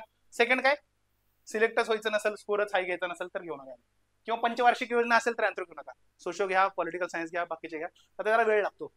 आता रायटिंग स्किल डेव्हलप करायला लागेल तुम्हाला. इथे रायटिंग स्किलची गरज नाही. येतं, लिहिलं, मार्क्स मिळणार. कोणी दुश्मन जरी असेल ना तुमचा, तो मार्क्स द्यावेच लागणार त्याला. ठीक आहे. तर ओनली 2-3 कारण आहेत. ठीक आहे. तर काही कन्सर्न्स तुमच्या क्वेरीज असतील तर मला विचारायला, आताच्याबद्दल काही असेल सांगा. काही डाऊट वगैरे? पीवायक्यूचं डॉक्युमेंट बघितलं का तुम्ही? बघा एकदा. बघा फर्स्ट पेजवर मी काय केलेलं आहे त्याच्यावर, की टॉपिक वाईज मी सांगितलेलं आहे, की म्हणजे आता पेपर 1चा जो टॉपिक आहे, ऑनलाईन वाल्यांनी पण डाउनलोड करा. आपल्या टेलिग्राम चॅनल मी सांगितलं होतं तुम्हाला. टेलिग्राम चॅनलचं का नाव इथं आहे, anthro_Dr. प्रीतम. तर ह्या टेलिग्राम चॅनलवर मी डॉक्युमेंट टाकले. आता तुम्ही फर्स्ट पेजच बघा पेपर 1चं. तर बघा जो मिनिंग आहे 1.1, 1.2, 1.3 ब्रांचेस रिलेशनशिप, याच्यावर दरवर्षी 10 मार्क येतो. हे कळालं? आता 24ला नाही आला पण येतो. एमपीएससी विचारेल का याच्यावर? 100% विचारणार. बेसिक आहे, बेसिक आहे, यांना विचारणार म्हणजे विचारणार. त्याच्यामध्ये पण तुम्हाला मी सांगतो की काही ना काहीतरी ह्युमॅनिटीजचा एखादा दुसरा सब्जेक्ट आणि अँथ्रो विचारणार ते. बरोबर? तसं येणार. नंतर काय ह्युमन इव्होल्युशन बघा, अल्टरनेट आल्यासारखं येतो. त्याच्याबद्दल एक विचार करा. कॅरेक्टरिस्टिक ऑफ प्रायमेट, मागचे 2 वर्ष झाले युपीएससीला नाही पण यांनी विचारणार प्रायमेट्सवर. बेसिक प्रायमेट्सवर एखादा प्रश्न येऊ शकतो. नंतर बघा जे सेलवाला प्रश्न आहे 1.7, तो बघा त्याच्यावर एकदा प्रश्न आलाय. मग हा इम्पॉर्टंट आहे का? युपीएससीला नाहीये पण एमपीएससीला आहे. एमपीएससी एखादा बेसिक प्रश्न विचारणार काही ना काहीतरी, सेल डिव्हिजन बद्दल वगैरे टाकू शकते. आर्किओलॉजी बघा येतोच, अराउंड 40-50 मार्काचा आर्किओलॉजीचा येतो. 40-50 मार्क म्हणजे विचार करा हे 400 मार्काचा पेपर असतो, इन्क्लुडिंग तो म्हणजे 28 प्रश्न जर म्हणले, आपल्याला 19 लिहायचे असतात, तर 400 मार्कापैकी 50 मार्काचा तो येतो पाठ. ठीक आहे. मग ते करायचं आपण चांगल्यापैकी. त्याच्या काय करायचे आपण, तर आर्किओलॉजीचे जे आपल्याला म्हणजे 10-12 साईट्स असतील, 1 पेज नोट्स तयार करायच्या. मी तुम्हाला माझ्या आणून दाखवेन. आम्ही 3 मित्र आहेत, आम्ही ट्रिपलेट्स बनवत होतो. तर आम्ही ते आमचे नोट्स आहेत तयार केलेले. एक खूप झालं आमच्यापैकी, त्याच्यापैकी एक छोटा लिहितो. चिट्स बनवले का कॉलेजमध्ये? कॉलेजची एक्झामला वगैरे, युनिव्हर्सिटीला नसेल बनवले, कॉलेजच्या एक्झामला चिट्स तसे छोटे छोटे बनवून ठेवायचे. एक्झाम हॉलला नेण्यासाठी नाही बरं, नाहीतर घेऊन झालं पण आम्हाला की सर म्हणले होते रिव्हिजन करण्यासाठी. कसं असतं मेंटल आपल्या, कसं माइंडला हमेशा ट्रेन करत राहायचं. तुम्हाला सांगतो की कसं असतं की तुम्हाला जर मी एखादं टार्गेट दिलं की एक पुस्तक हे आता हे जर दिलं आणि हे पुस्तक आहे सपोज 50 पेजेसचं, आणि तुम्हाला म्हणलं मी 10 दिवसामध्ये वाचून घेऊन या, तुम्ही 10 दिवसानंतर ज्या लेवलला पोचाल, आणि पुन्हा मी दुसरं टार्गेट दिलं की 2 दिवसात वाचून या, तर 2 दिवसात पण तुम्ही करू शकाल. आता काय म्हणतात, वर्क एक्सपांड्स विथ टाइम. जसं टाइम जास्त मिळेल त्या हिशोबाने मग माइंडला ट्रेन करा तुमच्या. मी जनरली मग ग्रॅज्युएशनला काय करायचो की पैसे नव्हते असं नाही, पण एका पेजवर मी 4 पेजेस बसवायचो छोटे छोटे. मग मला काय वाटणार, मी 1 पेज वाचले, पण वाचले मी किती? 4. हे मेंटल फटीग नाही येत लवकर असं. मग तसं तुम्ही करू शकाल. तर आर्किओलॉजीचे झाले वगैरे नोट्स बनायचा. आता बघा कल्चरवाला टॉपिक आणि हा जो सोसायटीवाला टॉपिक आहे, दरवर्षी प्रश्न आहे, 20-25 मार्काला टॉपिक आहे. मॅरेजवर येतात बघा, अल्टरनेट येतात प्रश्न. तुम्ही एक ऑब्झर्व केलं का, ज्या वर्षी मॅरेजवर प्रश्न नाही फॅमिलीवर प्रश्न असतो लगेच, मग ते आहे. किनशिपवर येतो प्रश्न, एक 10 मार्काचा 20 मार्काचा येतो. इकॉनॉमिक ऑर्गनायझेशन आणि पॉलिटिकल अल्टरनेट इयर पुन्हा तिथं पण तसाच आहे मॅरेज फॅमिली सारखं. रिलीजन इम्पॉर्टंट आहे, दरवर्षी 10 मार्कर किंवा 15 मार्कर किंवा कधी कधी 20 मार्कर सुद्धा आलेला आहे. अँथ्रोपॉलॉजिकल थेरीज तर 50-60 मार्करचा 100% येतो. हा पार्ट असा आहे अँथ्रोपॉलॉजिकल 6वा टॉपिक. हा जर टॉपिक तुम्ही केला चांगल्यापैकी, 30% सिलेबस आपला संपला म्हणायचा एवढ्यात. का तर हे हा यूज करून आपण सगळीकडे अप्लाय करू शकतो. हा 6th अँथ्रोपॉलॉजिकल थेरीज, त्याला टाइम लागतो. आपण आता लास्ट जे आपली बॅच चालू आहे त्या बॅचला आपल्याला 13 का 14 लेक्चर्स लागले. ठीक आहे. कसं आपण गप्पा वगैरे मारत नाही क्लासमध्ये जास्त, आपण फक्त अभ्यासच करतो. एंटरटेनमेंटसाठी आपण दुसरे बघा म्हणतो, कपिल शर्मा बघा. ठीक आहे. कल्चर लँग्वेज 10 मार्कर येतो. एवढा मोठा मोस्ट इम्पॉर्टंट टॉपिक नाहीये, पण त्याच्यातले पण काही प्रश्न येणार, मी ते सांगेन तुम्हाला. रिसर्च मेथड्स येतो 100% आणि एमपीएससीला पण येणार. प्रश्न कोणता येणार सांगतो, एमपीएससीला फील्ड वर्क येणार किंवा पार्टिसिपेंट ऑब्झर्वेशन. आता सांगतो प्रश्न तुम्हाला, 100% हाच येणार आहे, दुसरा येत नाही. ह्युमन जेनेटिक्स आहे इम्पॉर्टंट. बघा किती आला मला सांगा इथून. ह्युमन जेनेटिक्स वाला जो पार्ट आहे तो बघा, म्हणजे 9.1, 9.2, 9.3, 9.4 हा जो पार्ट आहे हा जेनेटिक्सचा पार्ट आहे. रेस अँड रेसिझम थोडासा सोसायटी वाल्यामध्ये पण पार्ट येतो, किंवा ते पण जरी कन्सिडर केला आपण तर हा किती येतो दरवर्षी 400 मार्कापैकी. खूप झालं 60 मार्कापर्यंत, 50-60 मार्क म्हणजे किती येतो, 10%, 15%. म्हणजे टोटल सिलेबसचा तर तुम्ही विचार करा 5%, 10% येतो तो, म्हणजे जेनेटिक्स पार्ट. मग सायन्सवाल्याला इथं बेनिफिट एवढं नाहीये, ऍडव्हान्टेज. हा तुम्हाला एवढं असणार की तुम्हाला टाइम वाचेल ते प्रिपेअर करणं, फक्त ओव्हर कॉन्फिडेंटली प्रिपेअर नाही करायचं ते. ठीक आहे. नंतर बघा एज, पॉप्युलेशन व्हेरिएशन वगैरे तो एवढा इम्पॉर्टंट नाही आहे टॉपिक. बेअरिंग फक्त लास्ट इयरला 25 मार्काचा आले, त्याच्यानंतर खूप कमी आलेला आहे आणि याच्यावर जास्त येणार पण नाही मी सांगतो. आता हा थोडा डिफिकल्ट टॉपिक आहे, एमपीएससी वाले एवढा रिस्क घेणार नाही. इकॉलॉजिकल अँथ्रोपॉलॉजी आहे इम्पॉर्टंट, इपिडेमॉलॉजिकल पण आहे इम्पॉर्टंट. ठीक आहे. ग्रोथ अँड डेव्हलपमेंट याच्यावर 100% प्रश्न येणार, आता हमेशा येतो आणि एमपीएससीला पण येणार. Even relevance of menarche menopause हा प्रश्न येणार सांगतो एमपीएससीला, तर आपल्याकडे महत्व आहे याला. आता एक रिसेंटली जून मध्ये एक रजो पर्व म्हणून असतो, सेलिब्रेट झाला, ओडिशामध्ये जास्त सेलिब्रेट करतात. तिथे काय असतं, 3 दिवस तो करतात. म्हणजे ते काय करतात, मदर अर्थ आहे ना तिची, म्हणजे ते 3 दिवस पाळी आहे असं म्हणतात, पिरियड्स असतात मदर अर्थचे. मग त्या टायमाला लेडीज जे असतात त्यांना काम वगैरे काही नाही सांगत, ते फुल म्हणजे आपल्याकडे जसं सावन का झुला वगैरे असतात ना, ते झुला वगैरे झुलायचं वगैरे ते असतात काम त्यांच्याकडे, त्यांना फ्री सोडतात तुम्ही. म्हणजे ते असं आहे, तुम्ही आता वुमेन फेमिनिस्ट मुवमेंटमध्ये किंवा वुमेन राईट्सच्या बद्दल वगैरे असेल तर हे लिहू शकता, ट्रेडिशनल रजो पर्व वगैरे लिहू शकता. ऍप्लिकेशन पुन्हा डेमोग्राफिक वगैरे जे आहे त्याच्यामध्ये येतात प्रश्न, ते आपण करूया शॉर्टमध्ये. आणि ऍप्लिकेशन ऑफ अँथ्रोपॉलॉजी 101% 15 मार्कर येणार एवढेच. पेपर 2 आला तर बघा, पहिला काय evolution of Indian culture civilisation, तर आर्किओलॉजीचा थोडासा पार्ट आहे तर त्याच्यावर येणार. सेकंड वाला पण पार्ट 1.2 तेच आहे, ते इम्पॉर्टंट आहे. 1.1 1.2 1.3 इम्पॉर्टंट आहे, आपण बघितलं. डेमोग्राफिक प्रोफाईल ऑफ इंडिया येणार 100%, तर येणार चांगल्यापैकी. कास्ट सिस्टीम इम्पॉर्टंट आहे, त्याच्यानंतर ट्रेडिशनल इंडियन सोसायटी वगैरे ते अल्टरनेट येतो. कास्ट सिस्टीमवर 100% प्रश्न येणार. ठीक आहे. सेक्रेड कॉम्प्लेक्स एमपीएससी 100% विचारणार, तुम्हाला सांगतो का, तर तो खूप इम्पॉर्टंट मुद्दा आहे. Impact of various religions, yes, मग ट्रायबल सोसायटीवर विचारू शकते किंवा इंडियन सोसायटीवर विचारू शकते प्रश्न, त्या दोन्हीपैकी एक येणार अल्टरनेट. नंतर काय, emergency and growth of anthropology, तर तो एक येणार, तो फॅक्च्युअल प्रश्न आहे फक्त, तो मी त्याच्या नोट्स देणार आहे, ते शिकवती नाही मी तो टॉपिक, तो म्हणजे एकदम फॅक्च्युअल आहे. त्याच्यामध्ये इंडियन अँथ्रोपॉलॉजी जे आहे त्यांचं कॉन्ट्रीब्युशन वगैरे आपण ते बघतो. इंडियन विलेजेस, येस येणार, 10 मार्कर 15 मार्कर येणार. लिंग्विस्टिक रिलीजियस मायनॉरिटीज, अँथ्रोचं वाचलं नाही चालेल, पॉलिटीचं जरी आलं तरी बाजार, त्याच्या नोट्स मी देणार आहे. इंडिजिनस एक्झोजिनस प्रोसेस सोशल चेंजच्या वगैरे, तर ते त्याच्यावर 100% प्रश्न येतो. वेस्टर्नायझेशन, संस्कृतायझेशन, मॉडर्नायझेशन वगैरे ते. ट्रायबल सिच्युएशन, येस, याचा तर जो सिलेबसचा जो बीट आहे तोच, किंवा प्रॉब्लेम्स ऑफ ट्रायबल कम्युनिटीज आहे, सिलेबसचा जो बीट आहे तुम्ही एकदा वाचला तरी लिहून येईल, फक्त त्यात अँथ्रोपॉलॉजिकल पर्स्पेक्टिव्ह आणायचा. ठीक आहे. डेव्हलपमेंटल प्रोजेक्ट्स वगैरे तर यस येणार. ते महिन्यामध्ये मोस्ट प्रोबॅबली मला वाटतं महाराष्ट्र स्पेसिफिक एक्झाम्पल्स आपण करूयात चांगल्यापैकी. आणि नंतर काय 7.1 प्रॉब्लेम्स ऑफ एसटी एसटीज 100% येणार, एससी एसटीज. ठीक आहे. सोशल चेंज वगैरे ते पण आहे. द कन्सेप्ट ऑफ इथनिसिटी एक येणार, 10 marker 15 marker. Impact of various religions, society येऊ शकतो किंवा ट्रायबल्स येऊ शकतो. ट्राईब अँड नेशन स्टेट आजपर्यंत युपीएससीने कधी प्रश्न विचारला नाही, एमपीएससी पण विचारणार नाही. का? कुठून घेणार प्रश्न, कॉपी करणार कॉपी करायलाच प्रश्न नाही. ठीक आहे. हिस्ट्री ऑफ ऍडमिनिस्ट्रेशन 100% येणार, का तर मणिपूर इश्यू जेव्हापासून चिघळलाय 100% प्रश्न येणार. रोल ऑफ अँथ्रोपॉलॉजी 100% एमपीएससीला प्रश्न येणार आहे. Contribution of anthropology in regionalism, communalism, आणि ते आपण जे म्हणलं होतं, तर रिजनलिझम, कम्युनलिझम आणि लास्ट काय आणखी नॅशनलिझम काय होतं, तर मला डोक्यातून गेला. रिजनलिझम, कम्युनलिझम आणि क्लास वर्ड आहे ना काही, political movements, ethnic and political movements, तर त्याच्यामुळे येणार आहे म्हणतो मी, हा प्रश्न येऊ शकतो. ठीक आहे. तर झालं हाय. आणि बाकी मी काय केलं की ऑब्व्हियसली हे कॉपी पेस्टेड आहे भरपूर ठिकाणाहून.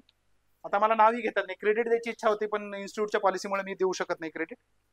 तर मग याच्यामध्ये कसं आहे की टॉपिकचं नाव आणि 1985 पासून ते 2024 पर्यंत जे प्रश्न आले ते सगळे आले, तर ते फॉलो करायचे. म्हणजे एखादा टॉपिक मी वर्गामध्ये शिकवला तर तुम्ही बघायचं आणि माझं नॉलेज चेक करायचं की काय नाही. आता आमच्याकडे एक स्टुडंट आहेत क्लासमध्ये, श्रेया म्हणून आहे, त्या काय करतात लगेच पीवायक्यू येऊन बसतात, सर हे वाला कसं उत्तर द्यायचं सांगा, हे वाला. सगळे पीवायक्यू आम्ही प्रत्येक क्लासमध्ये डिस्कस केल्यासारखं करतो. कोणता नसेल तर मग मी सांगतो हा वाला नेक्स्ट टॉपिक मध्ये आपला होणार आहे, मग नोट करून ठेवून टाकतात. कारण अल्टिमेट एम काय, आपले सगळे पीवायक्यू झाले, 70% सिलेबस झाला ना तुमचा. ठीक आहे. तर ओके, मग आता काही क्वेरीज आहेत का दुसऱ्या? नाही. माझा नंबर आहे, सेव्ह करून घ्या सगळे. ऑनलाईन स्टुडंट पण सेव्ह करा. टेलिग्राम चॅनल आहे, ओपन टू ऑल आहे. तुमच्यापैकी जे ऍडमिशन कन्फर्म करतील त्यांनी मला फक्त एकदा तुमची रिसिप्ट किंवा तुमचा एकदा ऍडमिशन कन्फर्म झाले हे मला सांगायचं. एक एक्सक्लुझिव्ह दुसरा चॅनल आहे, ते इच्छा असते की सगळ्यांसोबत सगळं कंटेंट शेअर करावं, करू शकत नाही. ठीक आहे. मग ते आपले एक म्हणजे या पण चॅनलवर जो आहे याच्यावर पण कंटेंट शेअर होणार आहे 100%, पण त्याच्यावर जरा जास्त कंटेंट शेअर होईल. ठीक आहे. तर मग हे @_ प्रीतम आहे, ते टेलिग्राम चॅनल तुमच्या जॉईन केलं का सगळ्यांनी? ते जॉईन करा. ठीक आहे. बाकी झालं, थँक्यू. ते पण भाऊ पण म्हणतात थँक्यू, बघा किती क्यूट आहेत. ठीक आहे. अँथ्रो एकदम इंटरेस्टिंग जाणार आहे. 3 दिवस ओरिएंटेशन आहे आपलं, पण 2च दिवस ओरिएंटेशनला लागतात. तर उद्या या, उद्या डायरेक्ट एक टॉपिक सुरू करूया आपण. ठीक आहे. उद्या म्हणजे मी कसा शिकवतो ते पण तुम्हाला आयडिया येईल. ठीक आहे, उद्या एक डायरेक्टली टॉपिक सुरू करू, सोशो कल्चरल अँथ्रोपॉलॉजी सुरू होईल. ठीक आहे, चालेल मग. चला, बाकी काही विचारायचं का, डाऊट आहे कोणाला काही? काही असेल छोटा मोठा डाऊट विचारा, सिली पण असेल काही चालेल, मला काही प्रॉब्लेम. जीएसचा असेल, एसएचा असेल, UPSC preparation, MPSC preparation, confidence level, personal काही हेल्थ इश्यूज असेल, डॉक्टर आहे, सगळं काही विचारू शकता. काउन्सिलिंग पण करतो मी एकदम चांगल्यापैकी. काही कसलाही मुद्दा आला ना, तुमची प्रॉब्लेम तुमची नसणार आहे. आता माझी आपली म्हणजे मी म्हणून मी फॅमिली म्हणलं बरं, तर आपली फॅमिली असणार आहे, म्हणजे शेअर करायचं. असं नाही करायचं की तुमचा प्रॉब्लेम आहे, सगळ्यांना प्रॉब्लेम दिला, सगळेच टेन्शन मध्ये बाकीच्यांनी घेऊन त्याला काढायचं बाहेर. ठीक आहे, काही विचारायचंय कुणाला? आर्किओलॉजिस्ट सांगा, तुम्हाला तुम्हाला आर्किओलॉजिस्ट म्हणणार मी लास्ट. ठीक आहे, काही नाही डाऊट तुम्हाला? काही विचारायचं?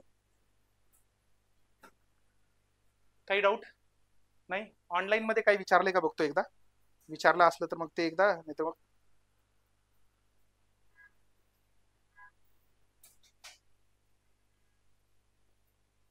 ते आपले मला वाटतं लिंक एक्सपायर झाल्यामुळे आज ऑनलाईन मध्ये स्टुडंट जास्त नाही आहेत. आय डोंट नो आता किती आहे वॉचिंग. काल 120 वॉचिंग होती, आज आता तर मला दाखवते नाही. ठीक आहे, काही डाऊट नाही, चालेल मग. चला, उद्या भेटूयात, उद्या या नक्की. ठीक आहे, आणि काही डाऊट असेल, दुसरा ऑप्शनलचा जरी विचार असेल डोक्यात, तर मला कन्सल्ट करा, काही प्रॉब्लेम नाही. ठीक आहे, मी एकदम तुम्हाला म्हणजे तुमच्या एबिलिटी प्रमाणे, अल्टिमेट एम काय, सिलेक्ट होणं. ठीक आहे, तर मग काही डाऊट असतील मला विचारा एकदम. म्हणजे मी रिलेटिव्हिजम, आपण सांस्कृतिक सापेक्षतावाद म्हणतो, सापेक्ष भावनेनं मी तुम्हाला सजेशन देईन. सिलेक्शन होणं महत्वाचं आहे. ठीक आहे, चालेल. चला, थँक्यू सो मच.